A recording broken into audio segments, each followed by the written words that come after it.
Hi everyone, welcome to the Coach's Journey podcast. It's Alex here, and in today's episode I'm joined by Anise Frost. We have a really great conversation. I think themes or threads that really ran throughout this were curiosity, joy, thinking about finding the ways that really work for us in creating a coaching business that allows us to be all of ourselves and to find kind of fulfillment in that. But it all started for Anise in spending decades studying Plato and Socrates, and from that learning the art of asking questions that really unlocked the hidden parts of people. A skill she mastered and forged first as a maths teacher, but has since gone on as a coach to develop working with brands and organizations, in particular as a team coach, helping them to explore deeply and unearth new pathways for development. As I said, this all started for Anise as a maths teacher when she first discovered coaching, and we really reflect on how her years in the classroom gave her some of the skills, the resilience, and the ability to hold space that would prove invaluable in her own coaching business.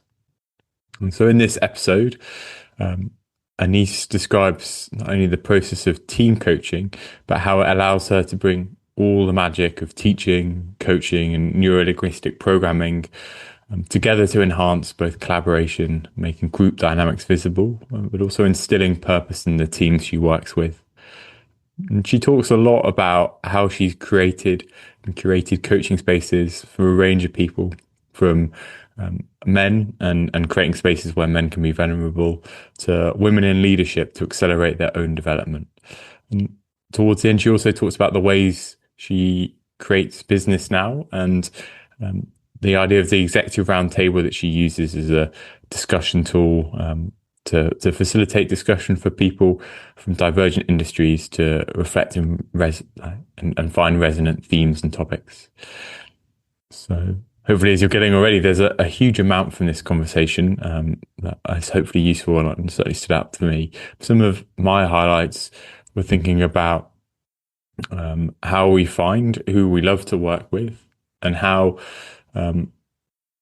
we do that, and finding the way to find the clients we love to do that work with. The value of mentorship in running our businesses, and some really great strategies for creating coaching clients, and also the fact that not all of them are right for us. How we keep our cup full and avoid the pitfalls of compassion fatigue. How to stop working against the grain of our own preferences. And towards the end, Anise shares the story of meeting one of the world's biggest brands and how she sidestepped her imposter syndrome to allow her expertise and brilliance to shine through undimmed. And I really feel like her brilliance shines through this conversation. So without further ado, I'm really excited to introduce you to the wonderful Anise Frost. Anise Frost, welcome to the Coach's Journey podcast. Thank you, Alex. It's Glad to be. Yeah, it's a real pleasure to have you here. I smile slightly because I jumped in a little bit on your introduction, which is a recurring theme on the podcast recently with guests. We're just as hosts so eager to welcome our guests. But yeah, really glad to have you, Anise. Yeah, it feels like we've both come a long way since we first met, I think 2 years ago on sort of a random meetup app, sort of networking app, Lunch Club. So yeah, really excited to hear where things have gone since then. Yeah, it's been great. No, it has been nice. That the first time we met, we had such a great conversation, and all of the things that you spoke about have sent me into lots of different directions. So that was a really kind of pivotal conversation. So yeah, it was great. Oh, wonderful. Well, that's definitely teased up some things for us to delve into, Anise. But before we think about where you are now, when did you first come across this thing called coaching? I came across it probably around 17 years ago. I know, when it was pretty novel and new, and it was the Coaching Academy. And they were doing in person, come and see what it's like. And my family, my siblings had sort of been speaking about this coaching thing, and they were so, why do they like it? So I went along to this day, and I've studied Plato and Socrates for 10 years before that as part of my own kind of weird reading. And that's why I really like coaching. For me, it was the ability to ask a question that unlocks something within that person. And I mean, that's what Socrates did in Plato. And that just resonated so well. So 17 years ago, I thought, this is it. This could be a different way of, living my life, having impact and being there for people. So yeah, 17 years ago, I came across it. Wow. And we'll slow down on that period 17 years ago and fill in the gaps. But if we just jump ahead to now, where are you now, Anise? So now I run my own business where I pivoted from the Socratic one-to-one coaching, and now I do Socratic-y team coaching. And it's very similar. You ask a question or you mirror back what's going on for them, and they see a way to unlock something that they couldn't originally see. So it's like shining a light on an area that they were stuck in. Because often when you're so stuck in the weeds, particularly in your business, you can't see the way forward path. And going in there and allowing that to occur is phenomenal. And that's what I do, which is wonderful. Mm. Yeah. And we'll check in on that shift from one-to-one to team coach as well, Anise. But if we rewind 17 years, and for listeners, because we're recording kind of at the cusp of 25 to 26. So, that would have been about 2008. Where were you then? And what was going? So you mentioned you'd heard murmurings from family members. This thing coaching was interesting. What were you doing at the time? So I used to be a teacher, and I used to teach maths, which is completely different from coaching in some ways. But I've got that two sides of my brain. So I've got this sort of personal development side and also this massively logical side. And so at the time I was teaching maths and loving it, again, quite Socratically. And I just had my first child. And I wasn't quite on maternity leave, but I was definitely thinking, how could I have a family and not necessarily go back to teaching, have a family and do something different. So that's where I was. I was sort of looking for something else. And this looked like it was going to be good. I found it 17 years ago. It took me a good 10 more years to actually go and train.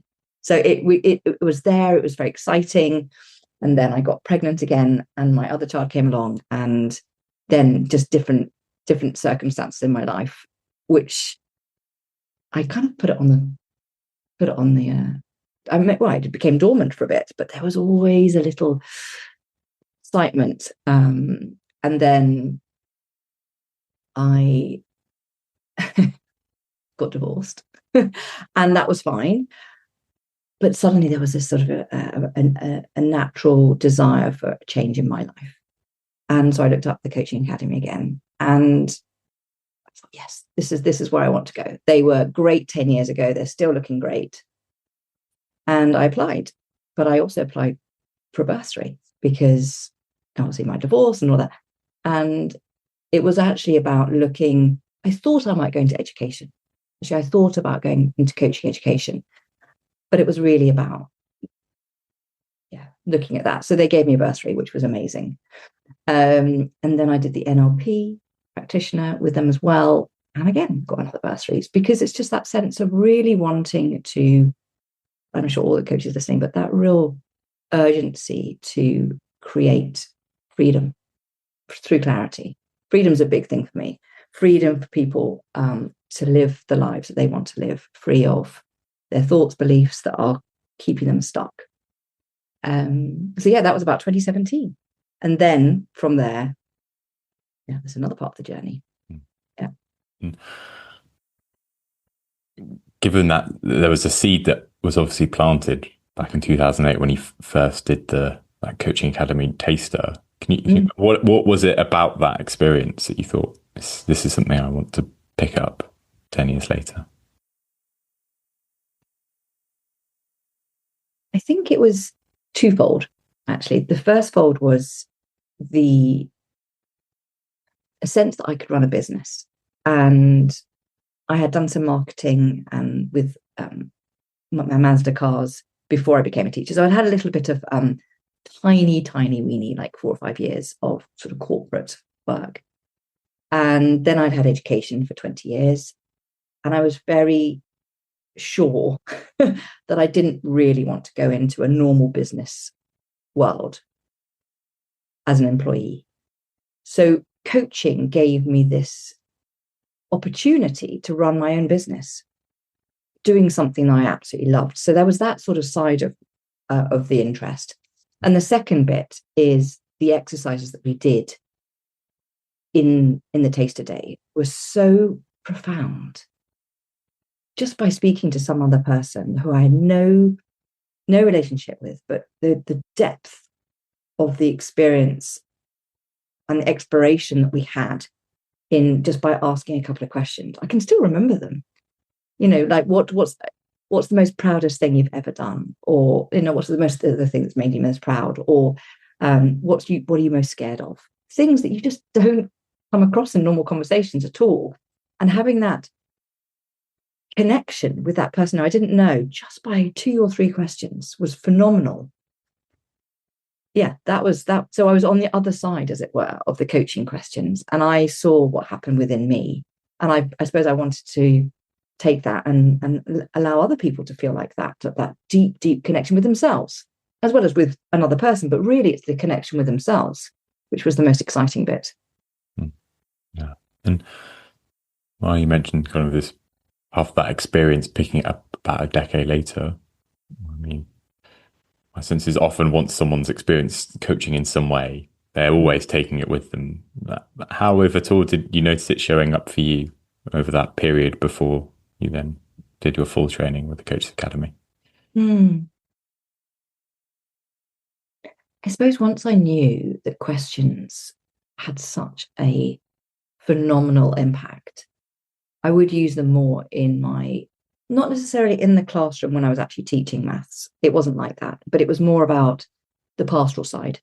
So I would use it to maybe get to the bottom of an incident that occurred with a child.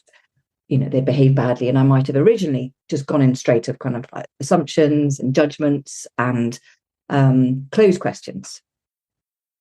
But just having a small inkling of an open question, I didn't have really a big sense of it, but there was an inkling, allowed me to have different kind of conversations with 11-year-olds, 15-year-olds, 18-year-olds. And that was pretty powerful, just seeing just as tiny sprinkling how that transformed my relationship with my students and their understanding of themselves by asking a different type of question. And was it anything more than open questions? Because you mentioned previously there was assumptions and closed questions. What was different? I realised I qualified myself asking a closed question there. Yeah, what was more different? Now I'll ask a question with better English. But what was different in the questions you were asking kind of post this coaching academy experience? I think it was getting to the root of what was going on. So say, for example, the example I gave up, which was, why they hadn't done what they were supposed to have done, why they'd got into a scrap, why they weren't performing as well as they could be. So those could be quite binary. What's going on for you? And the kid would be like, I don't know, I just don't like maths, or my parents are all over the place. And recognizing that that's just the surface, what the surface bits, the what's coming up for them because of something as a root. And I think my intention of asking the questions was to find out what was going on deeper.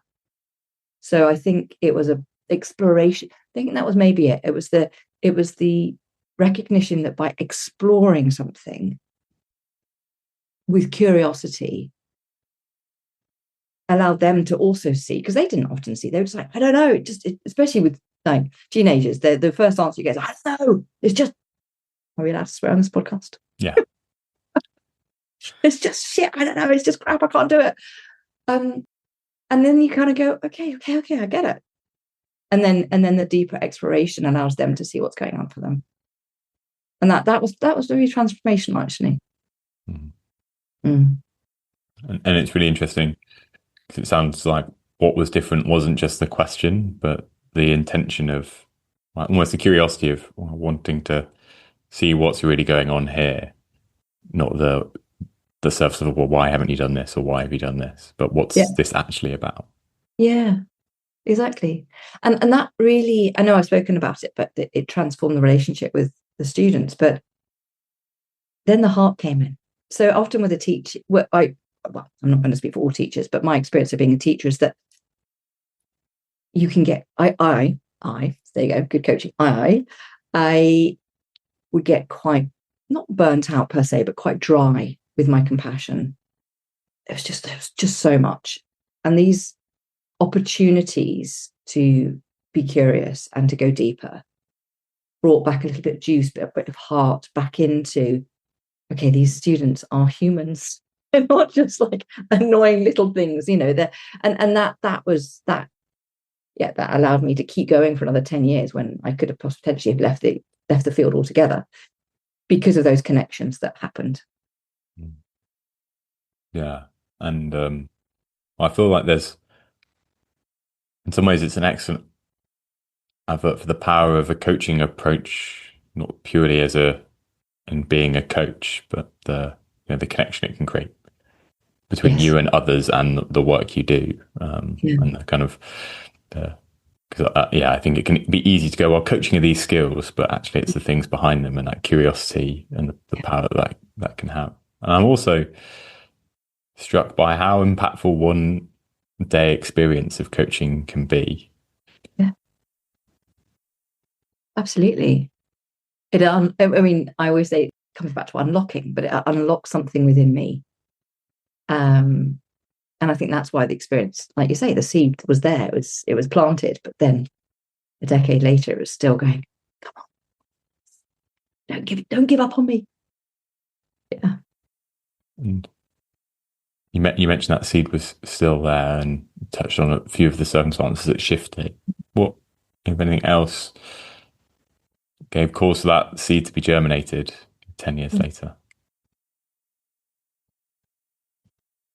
There was definitely a recognition that much as I really, really did enjoy teaching, I had no aspirations to be a head teacher. I didn't want to do that. So there was that part, and there was also the part that actually,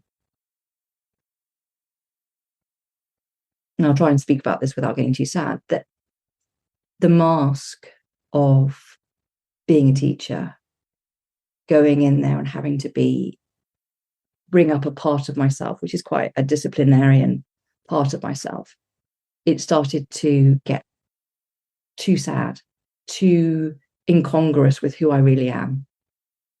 And it made me sad because I would feel like sort of going, you don't know, I'm not really like this. I felt like I was trapped in this uniform of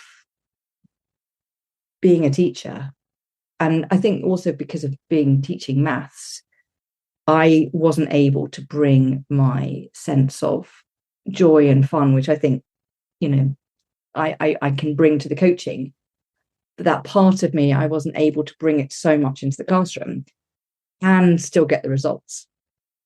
And I always felt my most important job was to unlock the children's ability to be able to understand maths, for sure, and get exceptionally good results.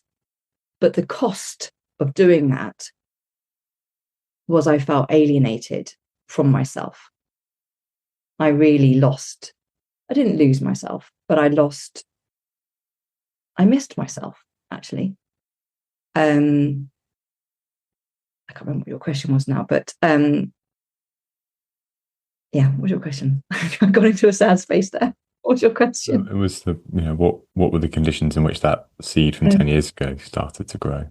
oh yes, yeah. So yeah, there was an understanding there of, to get back in touch with myself, I had to do something that used all of me, not just 20%. And I think over the years that percentage got smaller and smaller and smaller. So yeah, so there was definitely a recognition that I needed to do something different. Um, yeah, and that was it. That was the shift. Thank you, Anise. And when you talk about that percentage of you getting smaller and smaller and smaller, what what do you think was about, in the sense of, was that you growing and the role not shifting, or yeah, what was happening there? Hmm. I think you're right. I think that is a point of that. I was growing up. Um, I'd done a lot of personal development. I mean, I still do. It's an absolute a lifeline for me, and I love it. And my children were 10, 11 by that point, and I'd grown up with them. So being a mother and seeing that development, yeah, I suppose I had grown into myself, and I guess yes, maybe the teaching role and how I was teaching just didn't allow for that to come into the classroom. Yeah, or I couldn't. It's not like it couldn't. It sounds like I was being. It sounds like that was an external thing. I think it was I couldn't see a way for me to genuinely bring myself into the classroom and still get the results. And other teachers definitely can. I know they can.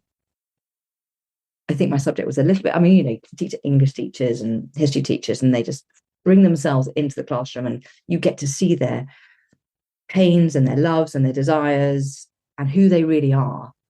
And there's something about maths, the way that I used to teach it, was that it was a veil. It was there was a barrier. And I think you're right. I think it was a sense of I'd grown into myself, not grown bigger, but grown into myself, into my own skin. And yeah, I couldn't have access to that when I was in the classroom. And verbalizing this, if not so that I remember, that we can both remember to, and to almost come back to this, because as you were describing when we first spoke, that process of growing into ourselves, I imagine that's also what happens for everyone in their coaching businesses, and no doubt in yours as it progressed. So yeah, Yeah. make a note of that, mental note to come back to that. And what you mentioned around joy and laughter as well, that felt perhaps absent in how you help these students kind of understand maths and get the results they want. But I know that looking at your website, you talk quite a lot about joy and laughter, despite, helping teams navigate through quite significant changes that feel quite high stakes. So, yeah, interesting to see that that's now more present in what Mm. you do and what you talk about, what you do. Yeah, that's true. It's a good point. Yeah. And Annie, so that's sort of where you started going down the coaching academy, like training a bit more. But before we get there, one thing that stood out as well on that taster day that I don't think is always the first thing for all people exploring coaching, but you mentioned not only loving the questions and the approach to coaching, but the prospect of running your own business. Mm. Yeah. Um, there's sometimes there's a fallacy with teachers, is that we are teachers and we don't have any other skills, and we feel like imposters often when we're outside in the real business world. And it was a light was shone on, and I know you use very similar language, but it was shone on the ability that the ability to teach and hold that space for a room of children who are coming up against their biggest fears and breaking through those barriers, and then getting to the space of, oh my God, I can do this. huge transformation in 45 minutes. And you've got to navigate that. And that's probably why I love the team coaching so much. It's because of that, but you just do it on a day rather than 45 minutes. But the person who was giving the taster day was she wasn't an ex-teacher, but she was in education. I think she was doing education for adults. And seeing her journey allowed me to think, oh, there's something I can do. I don't have to be in my own little box. I don't have to be a teacher. And there are so many skills within education. And I know I've spoken to people since then, and they've realized they've come out and they just totally seamlessly go into other businesses because of the skills we have, the communication skills, the presentational skills, the ability to hold space, the resilience. There's so much, people. I remember a long time ago when I was a teacher, I remember we being with a partner and he's like, you do realize when we go out, you never say you're a teacher. I said, oh, well, there's a bit of embarrassment. Oh, a teacher. And now I speak about it all the time in networking because I'm like, this is nothing. Speaking to a room of adults, you should try Friday afternoon with year 9. This is nothing. And you realize that, and I don't know if I've told you this, but you realize that you put up with so much crap, not literally, being thrown at you, and the ability to flex and be strong and humorous in the same moment. It's a skill set that you just don't realize as a teacher when you're in the weeds. And so on that day, this lady sort of said, look at me, I've done it. And these are the skills. And, she didn't say it to everybody because not everybody in the room was a teacher, but I saw there is an opportunity there to have my own business and to use the skill set that I've got and make it shine and make it work for other people. Mm. Yeah.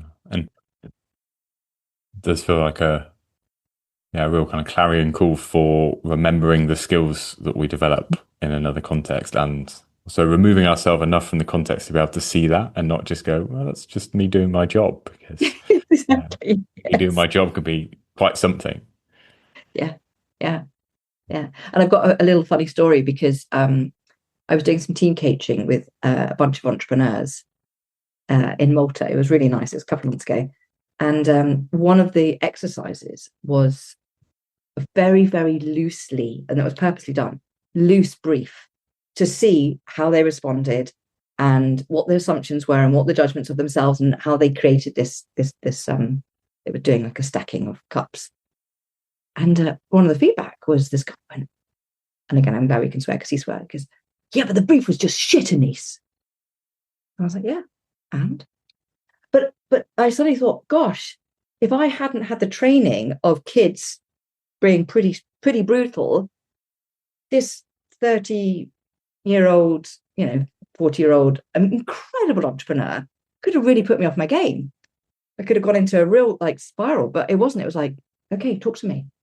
And recognizing that that's a skill set that I hadn't seen in myself, in that was like, yeah, you can pretty much throw anything at me, tell me anything. I'm not fireproof, but there is a resilience there because you spend 20 years in the classroom. There's not much you haven't heard or seen or felt. So yeah. Yeah, and that unflappability in the moment is a lot of what coaching is about. I remember listening to Neil, one of the other hosts, was interviewing, I think, Sam Isaacson, who said, I feel like I've got more confident at being okay with uncertainty, which is really every coaching conversation. Totally. Yeah. And the ability to flex, that's a huge one. And not always having to, well, this is my feeling of USP, is that not feeling like you've got to have a plan. Well, you have a loose plan when you go in, but like anything, you go in with a loose plan and then you just respond to what's going on in the room. And that ability to have as your, that the person on the pod said, was that to have the confidence in yourself to kind of go, what do they need? What does the team really need? And be able to read it and not being fixed with, I said I was going to do this, and have the confidence to flex. And unflappability is a good word as well. And we'll fill in all the dots, but my interest, and we're coming back to Malta because that also sounds fascinating. But I'm curious because while you've described all of these experiences and skills you developed in the classroom, how was it translating them into a coaching context where, yes, there's a lot of overlap, but it can be easy to miss that realization of overlap, and there is an element of novelty. Yeah. So how did you navigate that or bridge that gap? Um, so I suppose traditionally I did the sort of learn how to do one-to-one and hours and hours, as we've all done, haven't we, of retraining my brain to listen and not jump in there. So that's what, that was probably what everyone who's listening to this has gone through, that rewiring of the brain to listen and be present.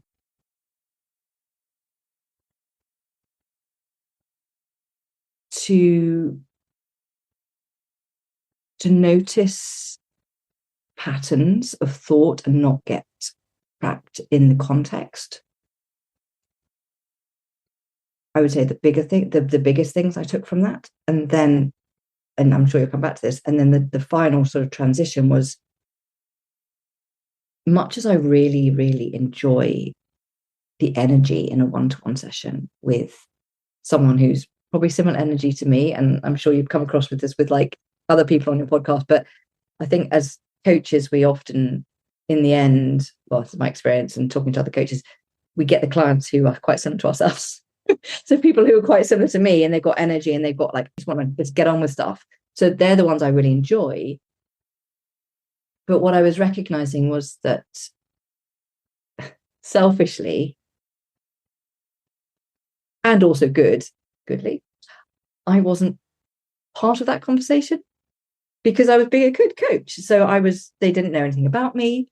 I was just a mirror in that situation, so they could see what they needed to do to improve. Usually it's about leadership, to go further into their leadership journey.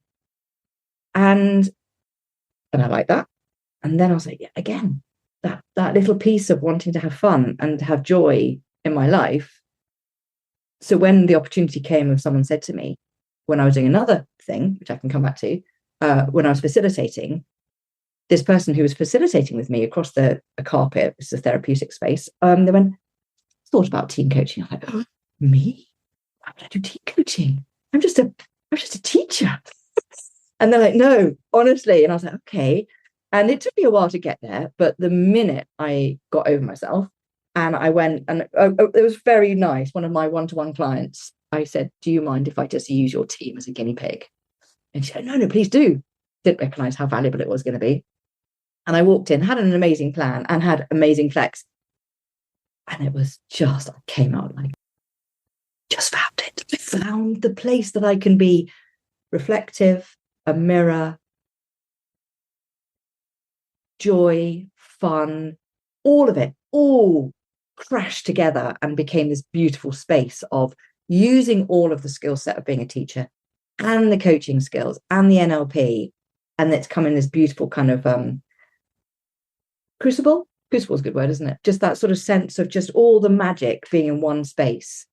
And for me to and going back to my sadness of only being able to rock up and do 20% of myself in the teaching capacity, I was probably feeling it again, maybe 30, 40% in one-to-one. And then recognizing I can do all 100% of myself in that holding space for team coaching.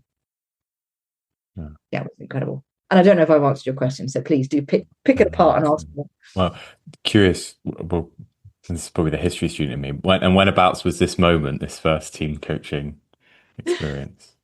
So I've had this business now, and it's had many evolutions, as I think all of us have done, is as we've begun to pivot, recognizing where our strengths lie. I would say I've been doing this for about nearly 5 years now, and it was around year 2 that I got to that space of recognizing that this isn't fulfilling 100% of myself, and at the same time this conversation happened. So in the last 2 years has been really the time that I've navigated towards team coaching. Yeah. It feels like there's a Thanks for that, Anise. We'll then fill in those gaps in a minute. But one reflection that coming to my mind is, I suppose, that beautiful question almost for any coach creating their business is, what's the thing I'm doing that allows me to be 100% of me in that Mm. work? And it doesn't necessarily have to be in the one part of it, but that just opens that possibility up. Was there a question there, Alex? No, I don't think so. I think that was just a reflection. But good check. Great reflection. It's a question for the listeners, maybe. Yeah. And yeah. So it's a good point, isn't it? And I think that's a good intention to have, to constantly reflect and check it. You and I, before we started, we were talking about using this lovely space of the year, and we're, December 2025, of going, what's been brilliant this year and what do I want to do next year? And if you were to have that question, like, am I fulfilling, without being too hackneyed about it, am I fulfilling all parts of myself? And if not, why not? And it might just be because I don't feel ready yet, but it might be, okay, what could I do next year that would allow part of myself that's ready on the sidelines? Always feel like there's a drama. There's always a Shakespeare play going on. A character in the wings. Is that character ready now to come out and play? And what can we do next year to allow that part of yourself to come out and play in the playground, play on the stage? And your business obviously being part of that, but it feels important. I mean, the podcast is around helping coaches thrive and create thriving businesses. So if the team coaching is part of, what allows you to bring all parts of you into the world, what else is it that allows that? And it might not be the business, but it completes the whole that allows you to be your best, Anise. So you're saying, what else apart from my business makes me feel totally whole? Well, it might be other aspects as well as the team coaching within the business, but also thinking that, it could be so easy for us as coaches to think that the coaching business thriving is the thing that will then create a sense of wholeness and completeness in our lives. And that's almost always, my sense, not true. Yeah.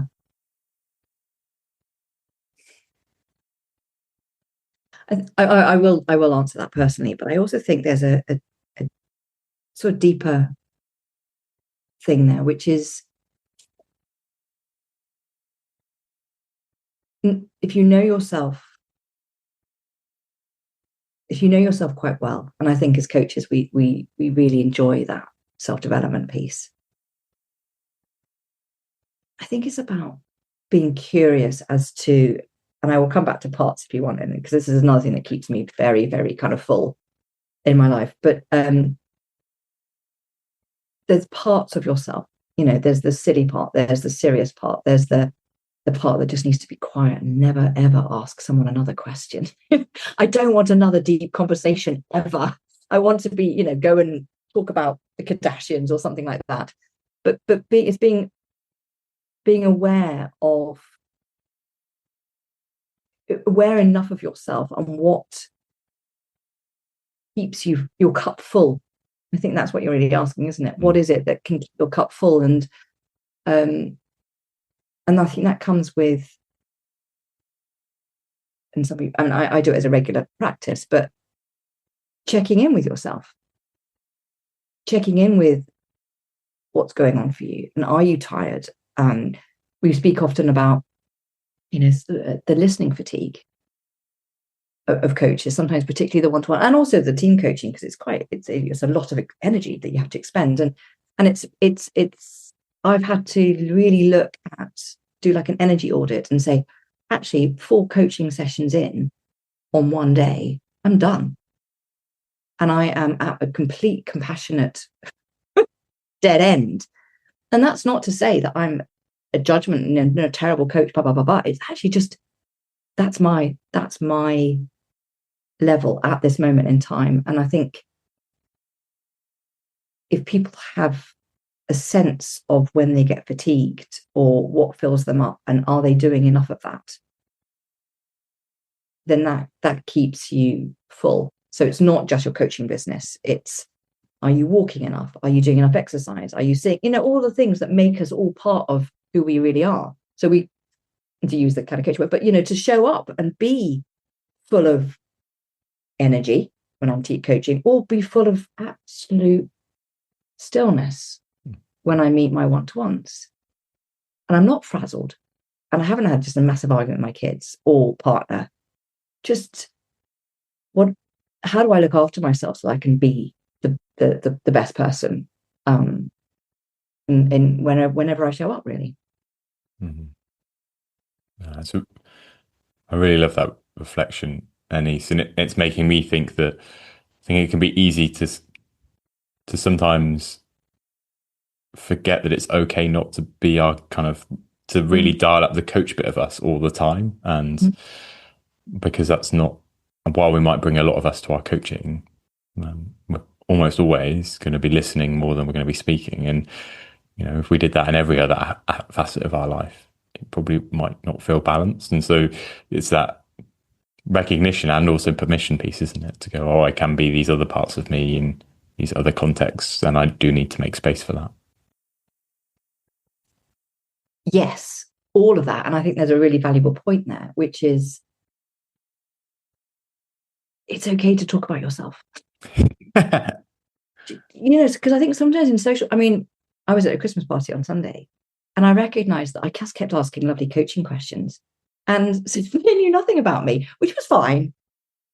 But I also think there's giving yourself permission to say you don't always have to be the asking the deep, sensitive, compassionate questions. You can just say, let me talk about me for a bit. And that's okay. But it takes a while to recognize that, yeah, you're right. We don't always have to be that incredible coach or that incredible listener right then.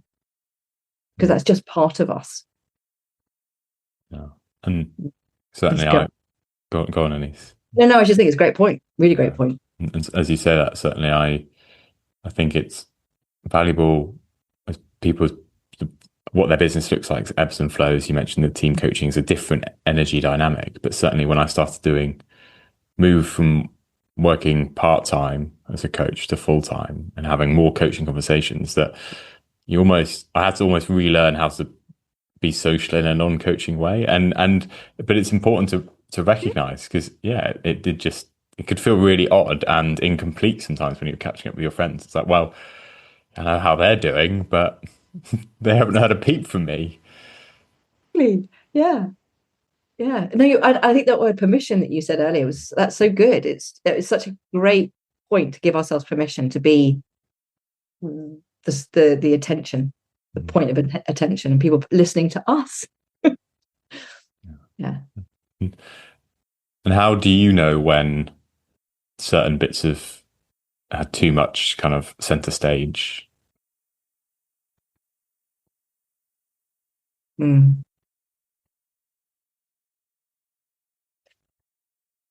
Mm. Too much center stage, or too much of listening? Whichever question you'd like to answer.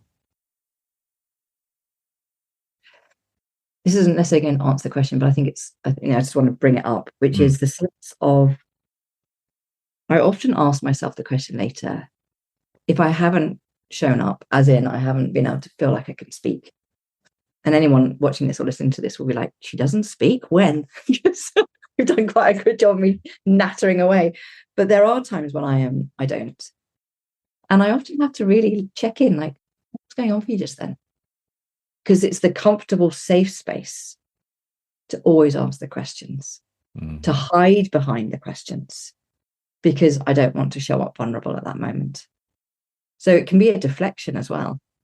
And I find that quite interesting. It's a skill. So this isn't, I don't want to talk about me. I don't want to be vulnerable in this moment. So I'm just going to sort of sit back and be and that can be a really good defense. And sometimes that's useful in certain situations. And it's useful for me to come back and go, what's going on there? Why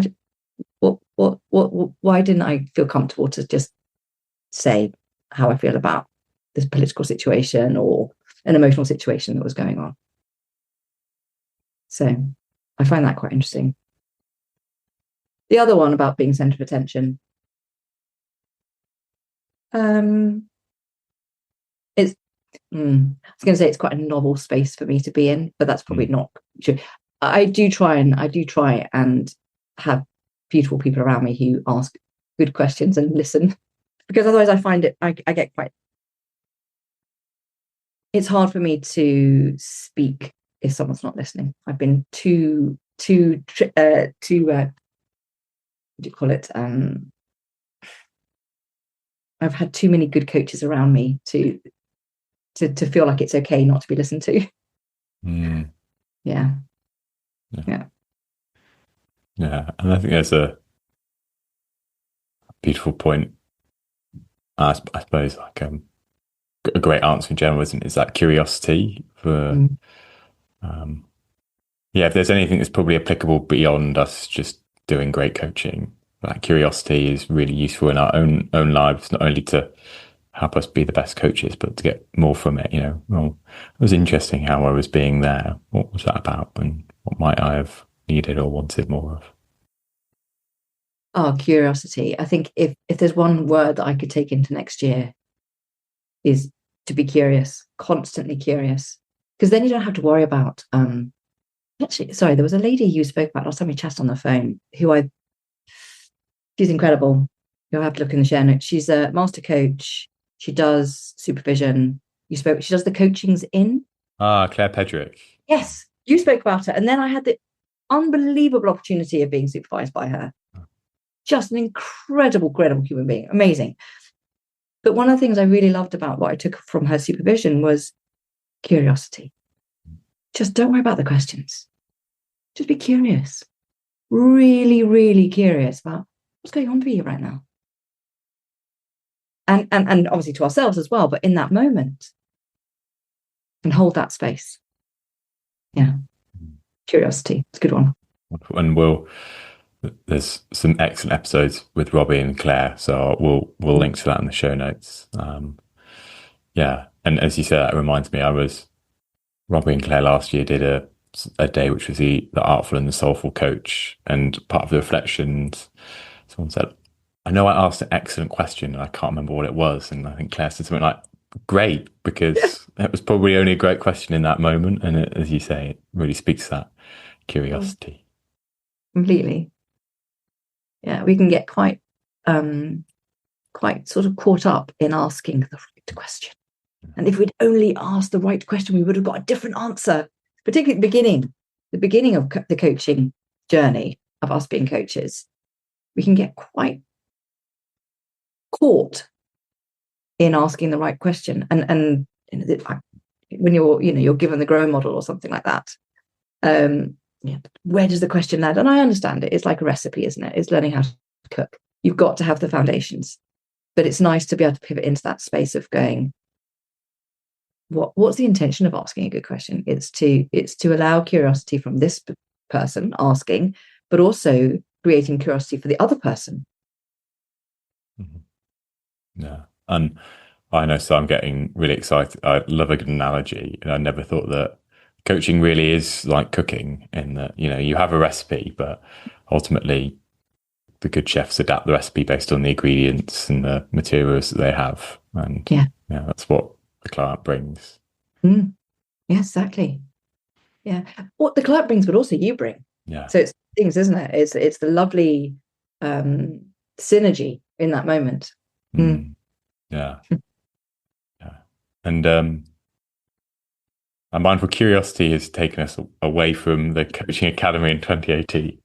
If we touched a little bit on, and you kind of, so the coaching academy was 2018, 2020, you really started this business full time, I think, and we can clarify these things, and then found team coaching a couple of years later. But if we go back to the coaching academy in 2018, yes, what, it might be that experience, what was it that made you return to the coaching academy rather than other coaching providers?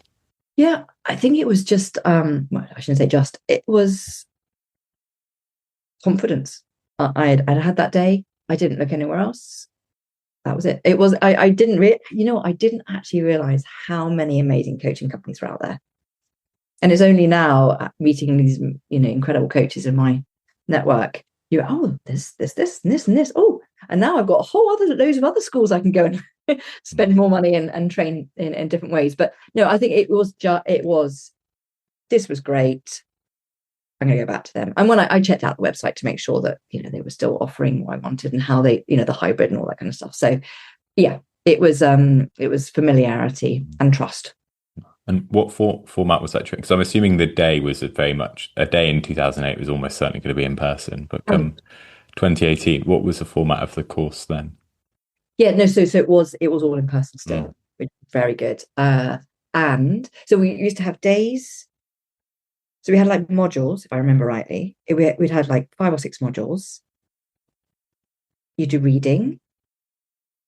You'd have all the videos. Then you'd have a day in person and practicing it, embedding it. And then between that was the idea that you just do more and more hours of coaching. And then there was irregular opportunities to get assessed. Someone would listen to your conversation and you'd get feedback, and then you grow on that and all that kind of sort of lovely compound learning that was going on. And I think in a room we'd have between 100 and 200 people in a room. But it was incredible. It was incredible energy and lots and lots of activities. So you had lots of interaction. Yeah, so it actually worked. I thought it worked really well. So it worked well when I was working full time. So we had, yes, videos, we had booklets, and then in-person days. I don't know what they do now, but that was the format at the time.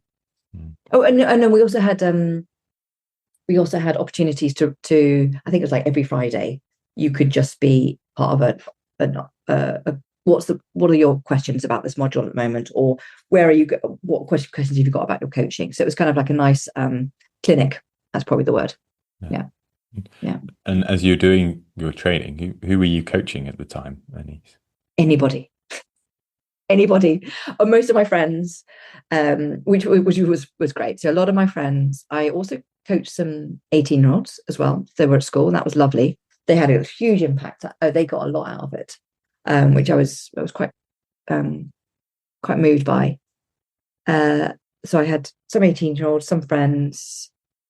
I also, because I teach maths, I also tutor maths, and a lot of my tutees, I would ask their parents, and I was like, "Do you fancy?" And they were like, "Oh yes, please."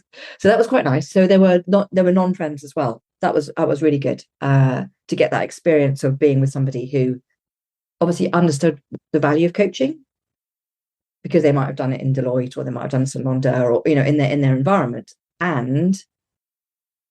but I didn't know them as a friend, and so it was the opportunity of seeing how clean a relationship can be. Yeah. And by the sounds of it, you very quickly went into the NLP course as well. I did so I sort of finished that off. I got a nice distinction, so I was very pleased by that. And then I was still hungry, so I did the NLP, which was fantastic. Really, really, I love all that sort of semi-neuroscience without doing a degree in neuroscience. It just ticked enough for me to kind of have some understanding of how the brain filters information and our patterns of thought. I thought it was very interesting. Yeah. And as NLP, I think, is bandied around a lot in the coaching world and is a great tool. Yes. For those who maybe not heard of it before, or are aware, or probably like myself actually, kind of know what it is, know that it stands for neuro-linguistic programming, but couldn't tell you much else. How would you kind of summarize what NLP is? It's recognizing that we all have our own framework of how we see the world, and our reference points can often be subconscious. So by exposing them, our narratives, our inner monologues, are the filtering that we often do because of our preconceptions. Once we understand that framework, which we're carrying around the whole time, thinking this is our world, this is how people are, or this is how I am. When you recognize that can change, there's fluidity, there's momentum, there's another thing that you can bring in. So you can bring in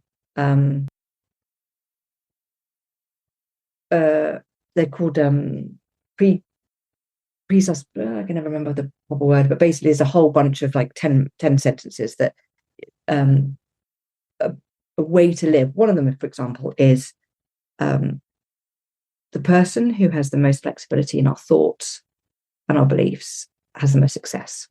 That was a big summary of it. But basically, this idea that if you can be aware of your thoughts and be aware of your belief systems and change them to suit what's going on, then you will be able to navigate more the world around you, rather than, well, I'm like this, they're like that, and then you're kind of stuck in this sort of transactional space. I use it, funny enough, I use it quite a lot in team coaching as a often a kind of a nice starter. There's one thing which is if you spot it, you've got it. That is not one of the presuppositions, but this idea that if you can notice how that person's really friendly, or that person's really connects really well with the team, or they're really good at presenting, or they're good at communication. The idea is if you can spot it, then you've got it yourself. And that's a really good opener, and to recognize that it's not just about the outside world being all kind of brilliant and shiny. It's because you've got access to that.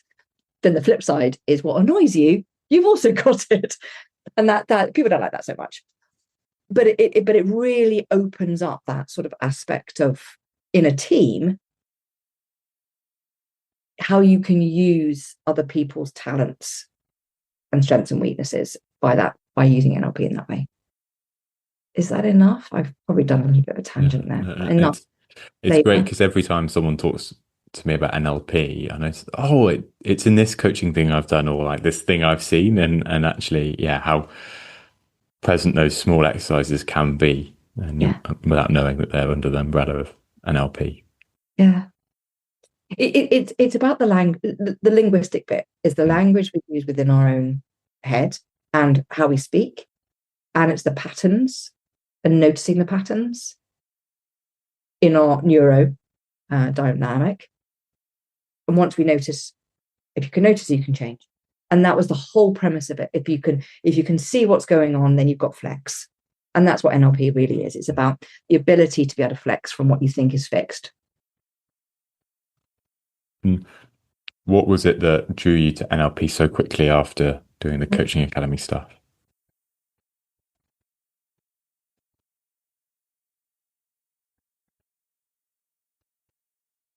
I suppose with my maths brain on, I like patterns. I also recognize that language can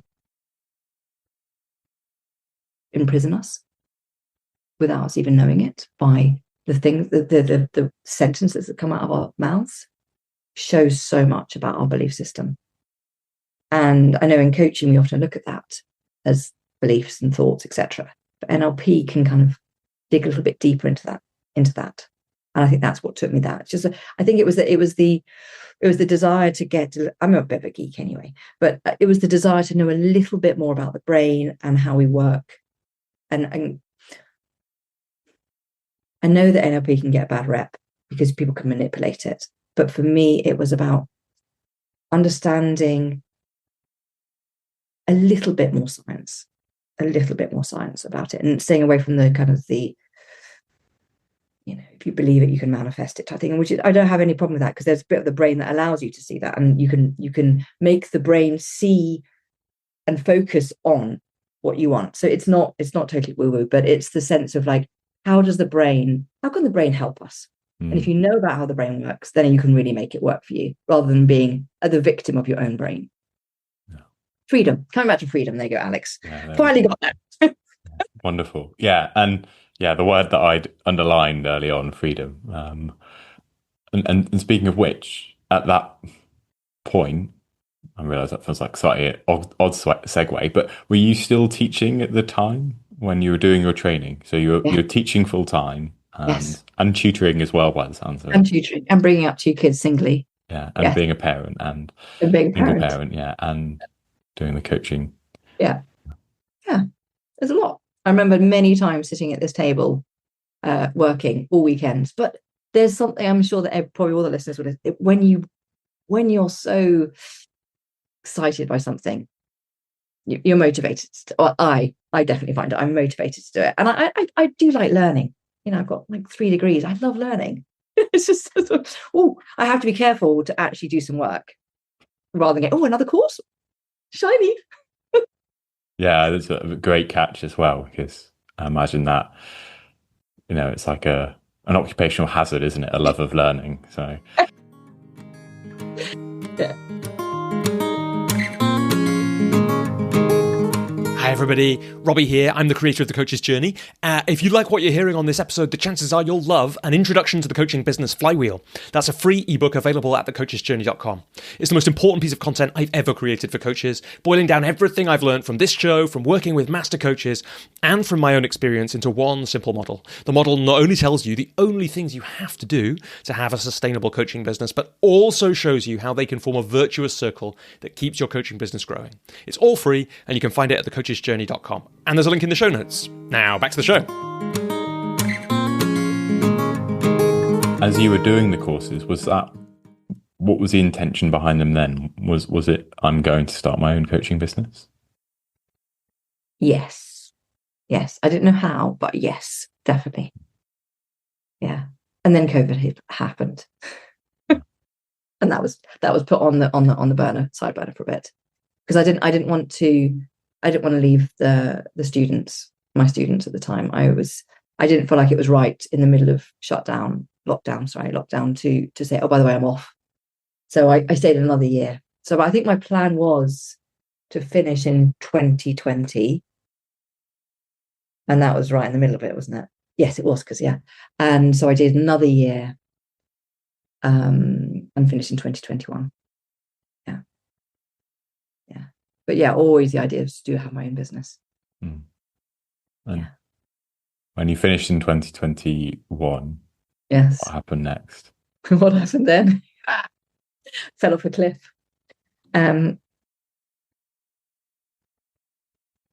One thing that I have felt incredibly guilty about and always felt like an imposter, and now recognize how useful and how grateful I am for this, is starting a coaching business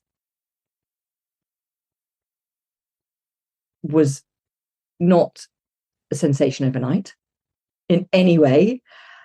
A lot harder. But what I'm really grateful for, and this is the bit that I felt guilty about, was alongside I had my tutoring business. So that allowed me to, regular clients, amazing, just keep my math skills going on. And, that was different. That was a completely different thing. It allowed me to build my coaching business and flex where things weren't going right. So I didn't have that desperation, which I know can be really tricky. But I felt guilty. I felt like, gosh, if I was supposed to, finish work and I was going to go off and into the sunset and have this amazing business, I felt a bit shameful for having this side hustle, which was, allowing me to grow my business.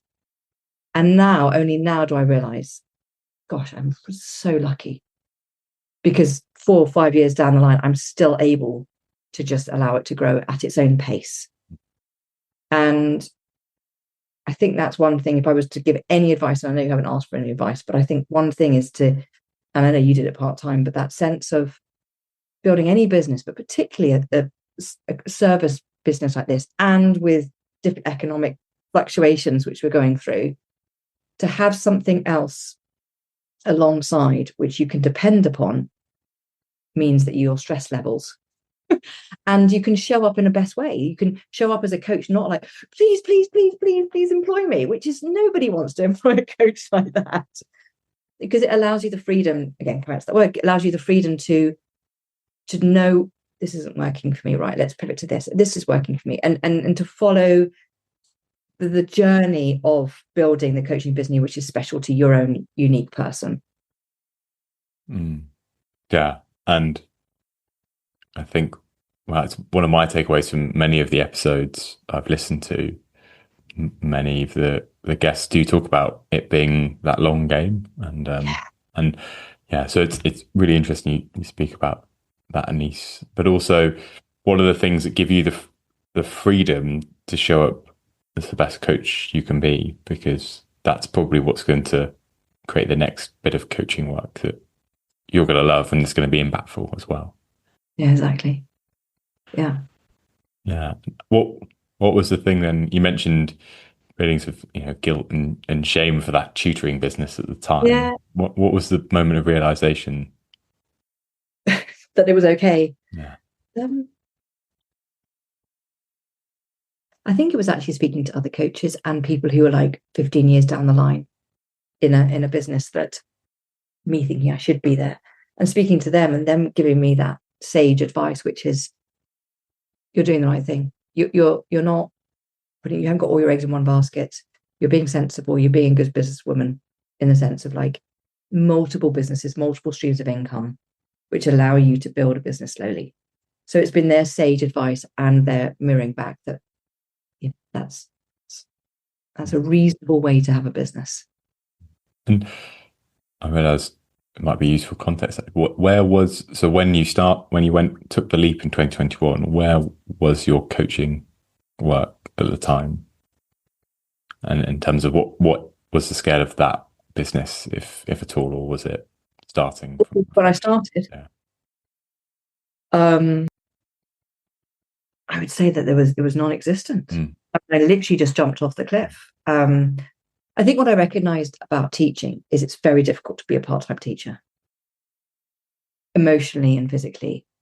And a lot of my colleagues would sort of have to be part-time, but on their day or days off, they would just be totally like exhausted. And I thought that's not a good way to show up as a coach. So I realized I'd have to completely cut going into the classroom, being part of an establishment. So I cut all those ties, knowing that I had the tutoring business on the side, which doesn't exhaust me, allows me to just have a lovely conversation like this, one-to-one.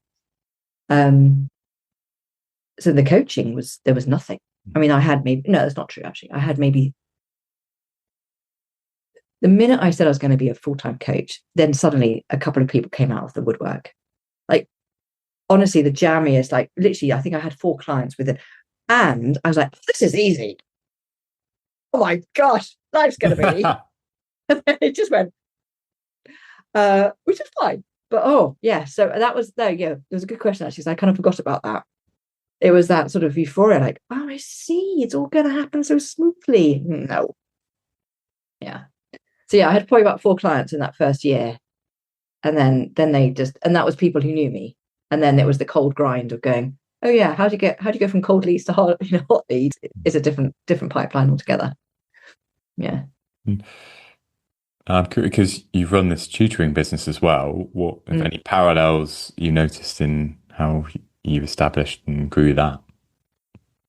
Well, that has all been done through word of mouth, which is there is the parallel there with the coaching for sure. What I do like about the tutoring is that you usually have a 2-year contract. It's unofficial, of course, but you normally have a kid, you take them all the way to the end of the exams. Coaching, not always the way, but I have had clients for years, and that's been lovely. But most of the coaching is obviously, as we probably know, a little bit shorter. Yeah, doing a good job, word of mouth. Speaking about it does help. The other parallel, the darker side of parallel, is that sometimes people don't want to say that their kids are having tutoring, which also has the parallel, which is some people don't want to say they're having coaching. I think that is changing. But yes, it's that sense of like, oh, I'm super successful. I do it all by myself. There is a parallel there with the getting the A star or whatever they get in maths or so that's quite funny. But yeah, the word of the mouth is word of the mouth. Word of mouth is definitely a good parallel there. Yeah, and I noted those down. The speaking about it, like doing good work, and word of mouth, because I mean, it feels implicit, but I think easy to take for granted that a third of business could come from just doing really good work, or a third of those avenues. And yeah, so kind of come 2021, you've had these 4 clients. What's the journey from there to where you are now?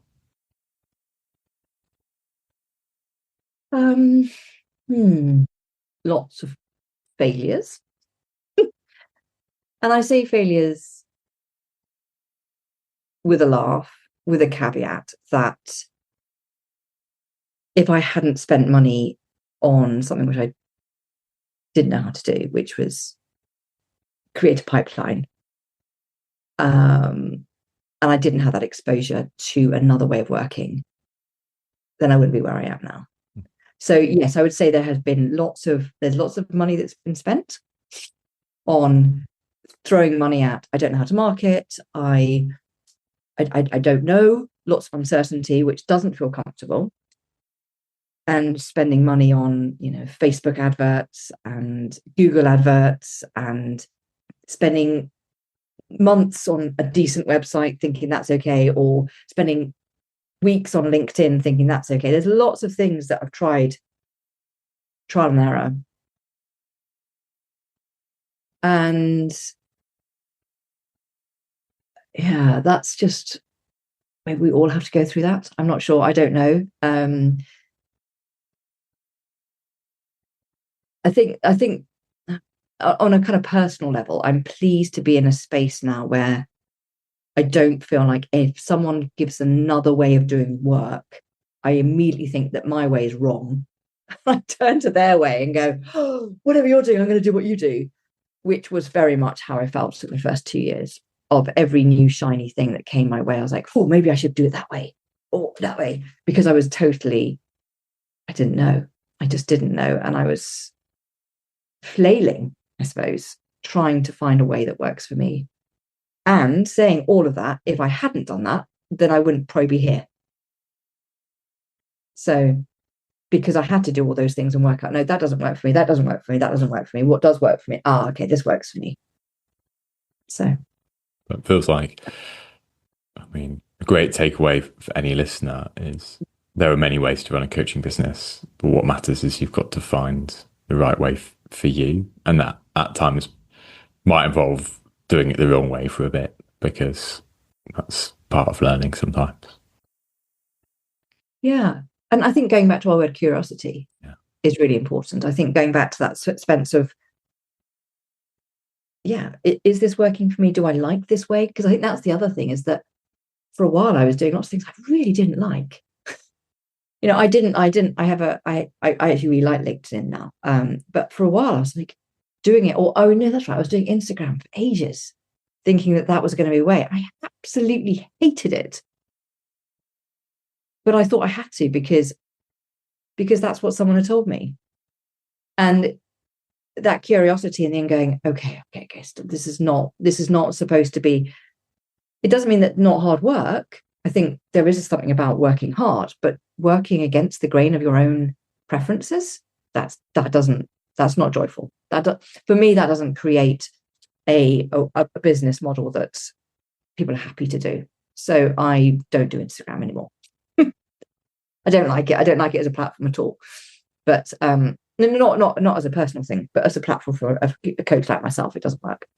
And let's go through. I'm curious to go through them. What are the things, you mentioned Google ads, you mentioned Facebook ads, you mentioned a little bit LinkedIn website. What are the things you've tried, and what's your way of working now that works for you, Anise? So yeah, I can go through all the things that didn't work. The way that works for me now. Do you want to go for that, or do you want me to go through the things that didn't work? We can do both, whichever one you want to start with. Yeah, I wonder if it's so.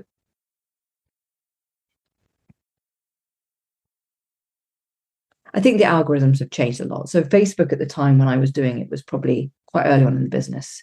I think the algorithm was quite healthy. I think it's changed a lot. But things like, so what did I do? I did some of the fun stuff. I did was I had a quiz. I think everyone loves a quiz. So that was quite a nice pipeline. I had a quiz. Is that part of the Google ad? Maybe it was actually. There was like a Google ad which took you to a quiz, which at the end of it, there was a sort of, let's have a call. And that was quite fun. I enjoyed doing that. And then the call was quite authentic. The Facebook ad way was a pipeline that then sort of dumped people into a bucket where it was a bit more of a contrived call, very much based on a sales technique that was scare the living hell out of the person. So they just desperately go, oh my God, the only savior is you. And again, that doesn't resonate with me. I don't feel like coaching. That's not how I like to use coaching. Let's put it that way. How I like to see myself is a thought partner. And I prefer to see myself as someone like a strategic partner, a thought partner who sits with you and allows you to hear your own thoughts and see clarity. The other way of being, your life is basically doomed unless you take me on as a coach, just didn't fit with my own kind of value system. But again, I didn't know that at the time. I knew my values, but I didn't know that I could do something else. So I played that game for a bit. Facebook ads into doom sales techniques. Then kind of upgraded a little bit, so it became Google adverts to a quiz, and that was fun. And I got some really nice calls, really amazing clients. At the time, I was only coaching men, and that was fantastic. That was fantastic. I had some. There must have been something about the way I did my quiz which allowed people to be vulnerable. So I got vulnerable. I got men able to speak about what was really going on for them. And I felt incredibly humbled and honoured to have that space with them, which was incredible. Can you remember the sorts of things you were asking?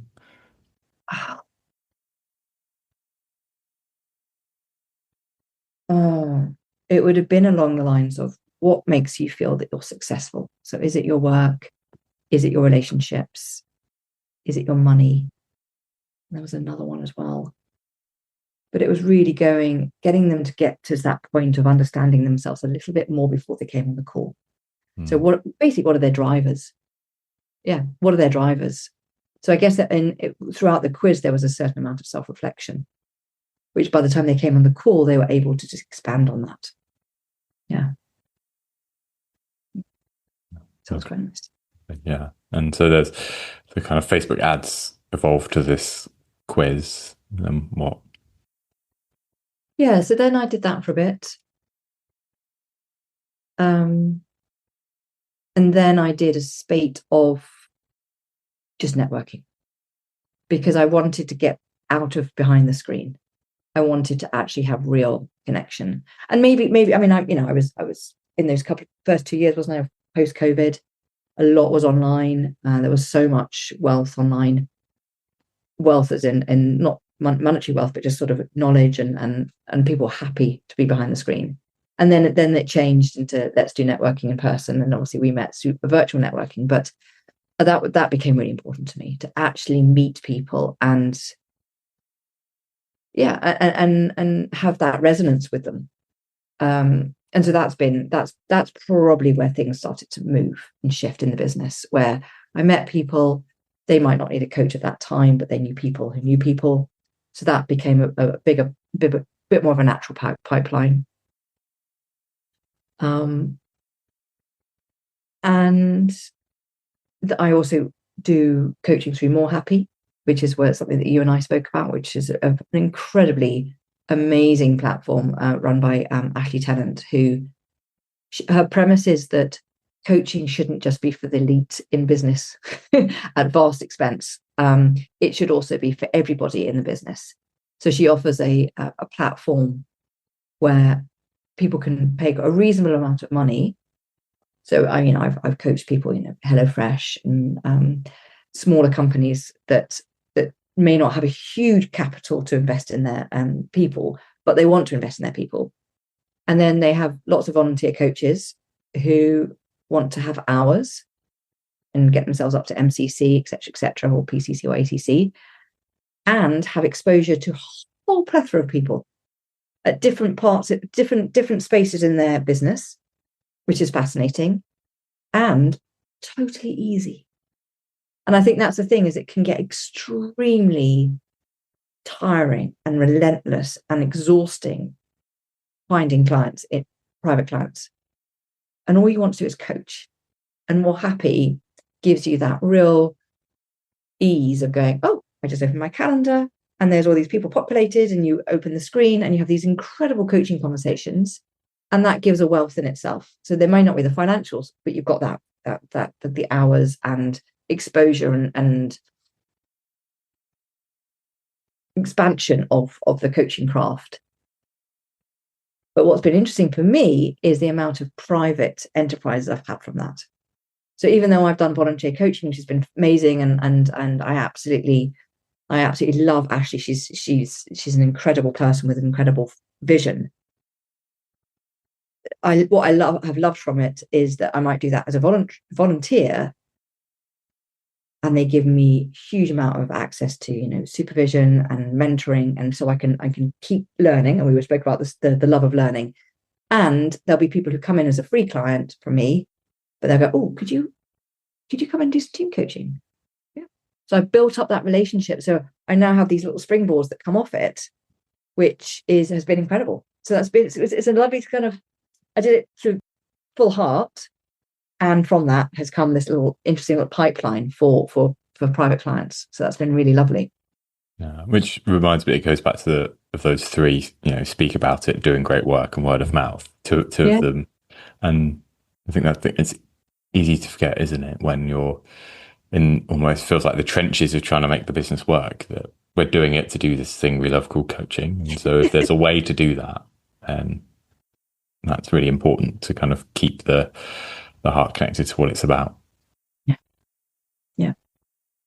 Yeah, it is important. Otherwise, like you say, you just think, I'll go and do a day job. And you don't fall out of love with coaching, but you can fall out of love of running your own business. And I think the coaching journey has got a really interesting. I love all the information that you guys give to support coaches. I think it's incredible. Yeah. Thank you, Anise. And you mentioned, checking my notes, you mentioned networking, and I'm always curious because that for some people elicits like fear or nausea. Yeah, where did you start with that? Where did you go? What was your experience of it? I'm based in London, so I think it is incredibly easy to find places. And I think I started just sort of it quite cheaply. I'd just like £5-10 to go and network for an evening. It would be a bar in some space in West London, Central London, and then there'll just be lots and lots of people all there wanting just to network, and that was great. And then then I started doing a bit more when I realized what kind of clients I actually wanted. Then I actually started spending a bit more money on my networking. But that, I needed to do the sort of in the trenches a bit more to kind of go, okay, solopreneurs are not really where I want to be coaching. Founders, yes, or people with teams. Now that's where I am now. But I needed to kind of do that rather than spending hundreds and hundreds of pounds, not knowing that was the right area for me to network. I now also network in just women's only, so Women in Business Network, which is Women, which is an incredible platform in itself. And it's all in person. To go, there's a lunchtime aspect to it, so it's a nice food bit.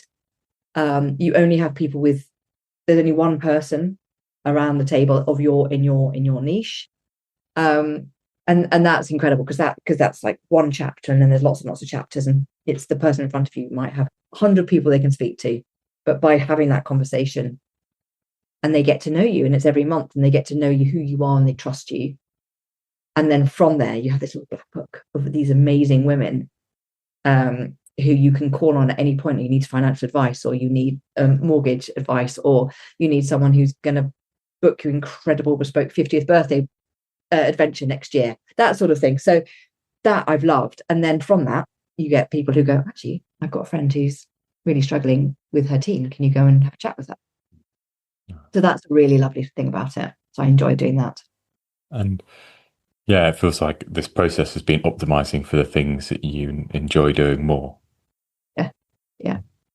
And you mentioned with the quizzes, it was mainly men that you were working with then, and you mentioning, working out that solopreneurs weren't the client for you. So yeah, there's two parts here, and I remember this when we first met our conversation a little bit, but how did you come to finding who you really love to work with? And then also, we can take this in two parts, but really, so I don't forget, like, how you spoke about that work as well, because I know that's something we've talked about, and I noticed you described yourself more as a thought partner than using that, that C word.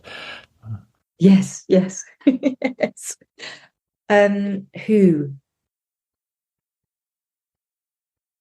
Optimizing is such a good word. I like that word. Evolution, optimizing, pivoting. Coming back to our theme, checking in. Energy, checking in who the clients that give you the most energy. The clients, this is my own checking in. The clients who feel really excited to be able to see. Can't wait to hear what that person's doing. In a really professional way, obviously. And then also checking those clients who think, oh no, oh dear, I've got them this afternoon. Oh dear, hope they don't rock up. And being really honest, actually. And I joked about, it was a sort of joke about recognizing that who do I attract? Who are the people that really want to be coached by me? And I'm not everyone's cup of tea, but that's great because you'll be someone's cup of tea and I'll be someone's cup of tea, and that's great. But recognizing and being honest. So in my discovery calls, I never say no to anybody, but there is a resonance there. And I know the person that we both love, who is the prosperous coach guy. Oh, Rich Litvin. Yeah, Rich. Being quite I know that you don't want to do this in your first year of your business, but being quite discerning about who you take on, because you're going, I am going to spend 8 weeks, 6 months with this person, maybe once a month, once every 2 weeks. I want to make sure that they get the most from me. And that means that we have to have this chemistry resonance with them.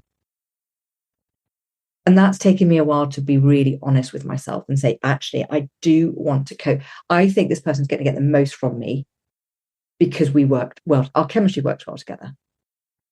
That wasn't really what you asked. That was partly what you asked about who. Yeah. So I tried. I sort of did anybody. I think that's most people's things at the beginning. I did get very excited by the idea of coaching men, and I did that for probably about 6 to 8 months.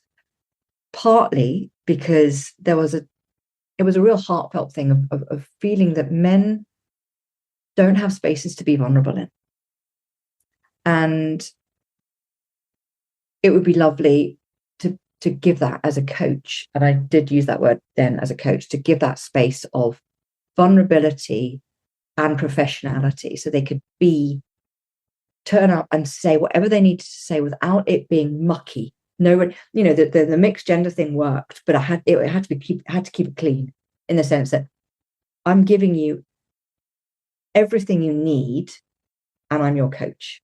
We are not. It really, and that was good. It was. They didn't have to pretend to be anything other than who they were. So they weren't. I think why they used to say they used to like being coached by me as a woman was because with men there was a little bit of competition still, innate, or not innate. Not that's the wrong word. Subtle, but they didn't want to show up and say, "Oh, I really fucked up recently," because it's like, "Oh, I'm going to be judged." Whereas to be able to offer them that judgmental free space, and clean and professional, meant that they could really look at what was going on for their business and their relationships. That was good. I enjoyed that. And then I realized, actually, I'd like to coach women. So then I did lots of work with women in leadership positions. And I still mainly coach women, to be fair. I don't say no to men, but I do enjoy women who are driven, passionate, energetic, and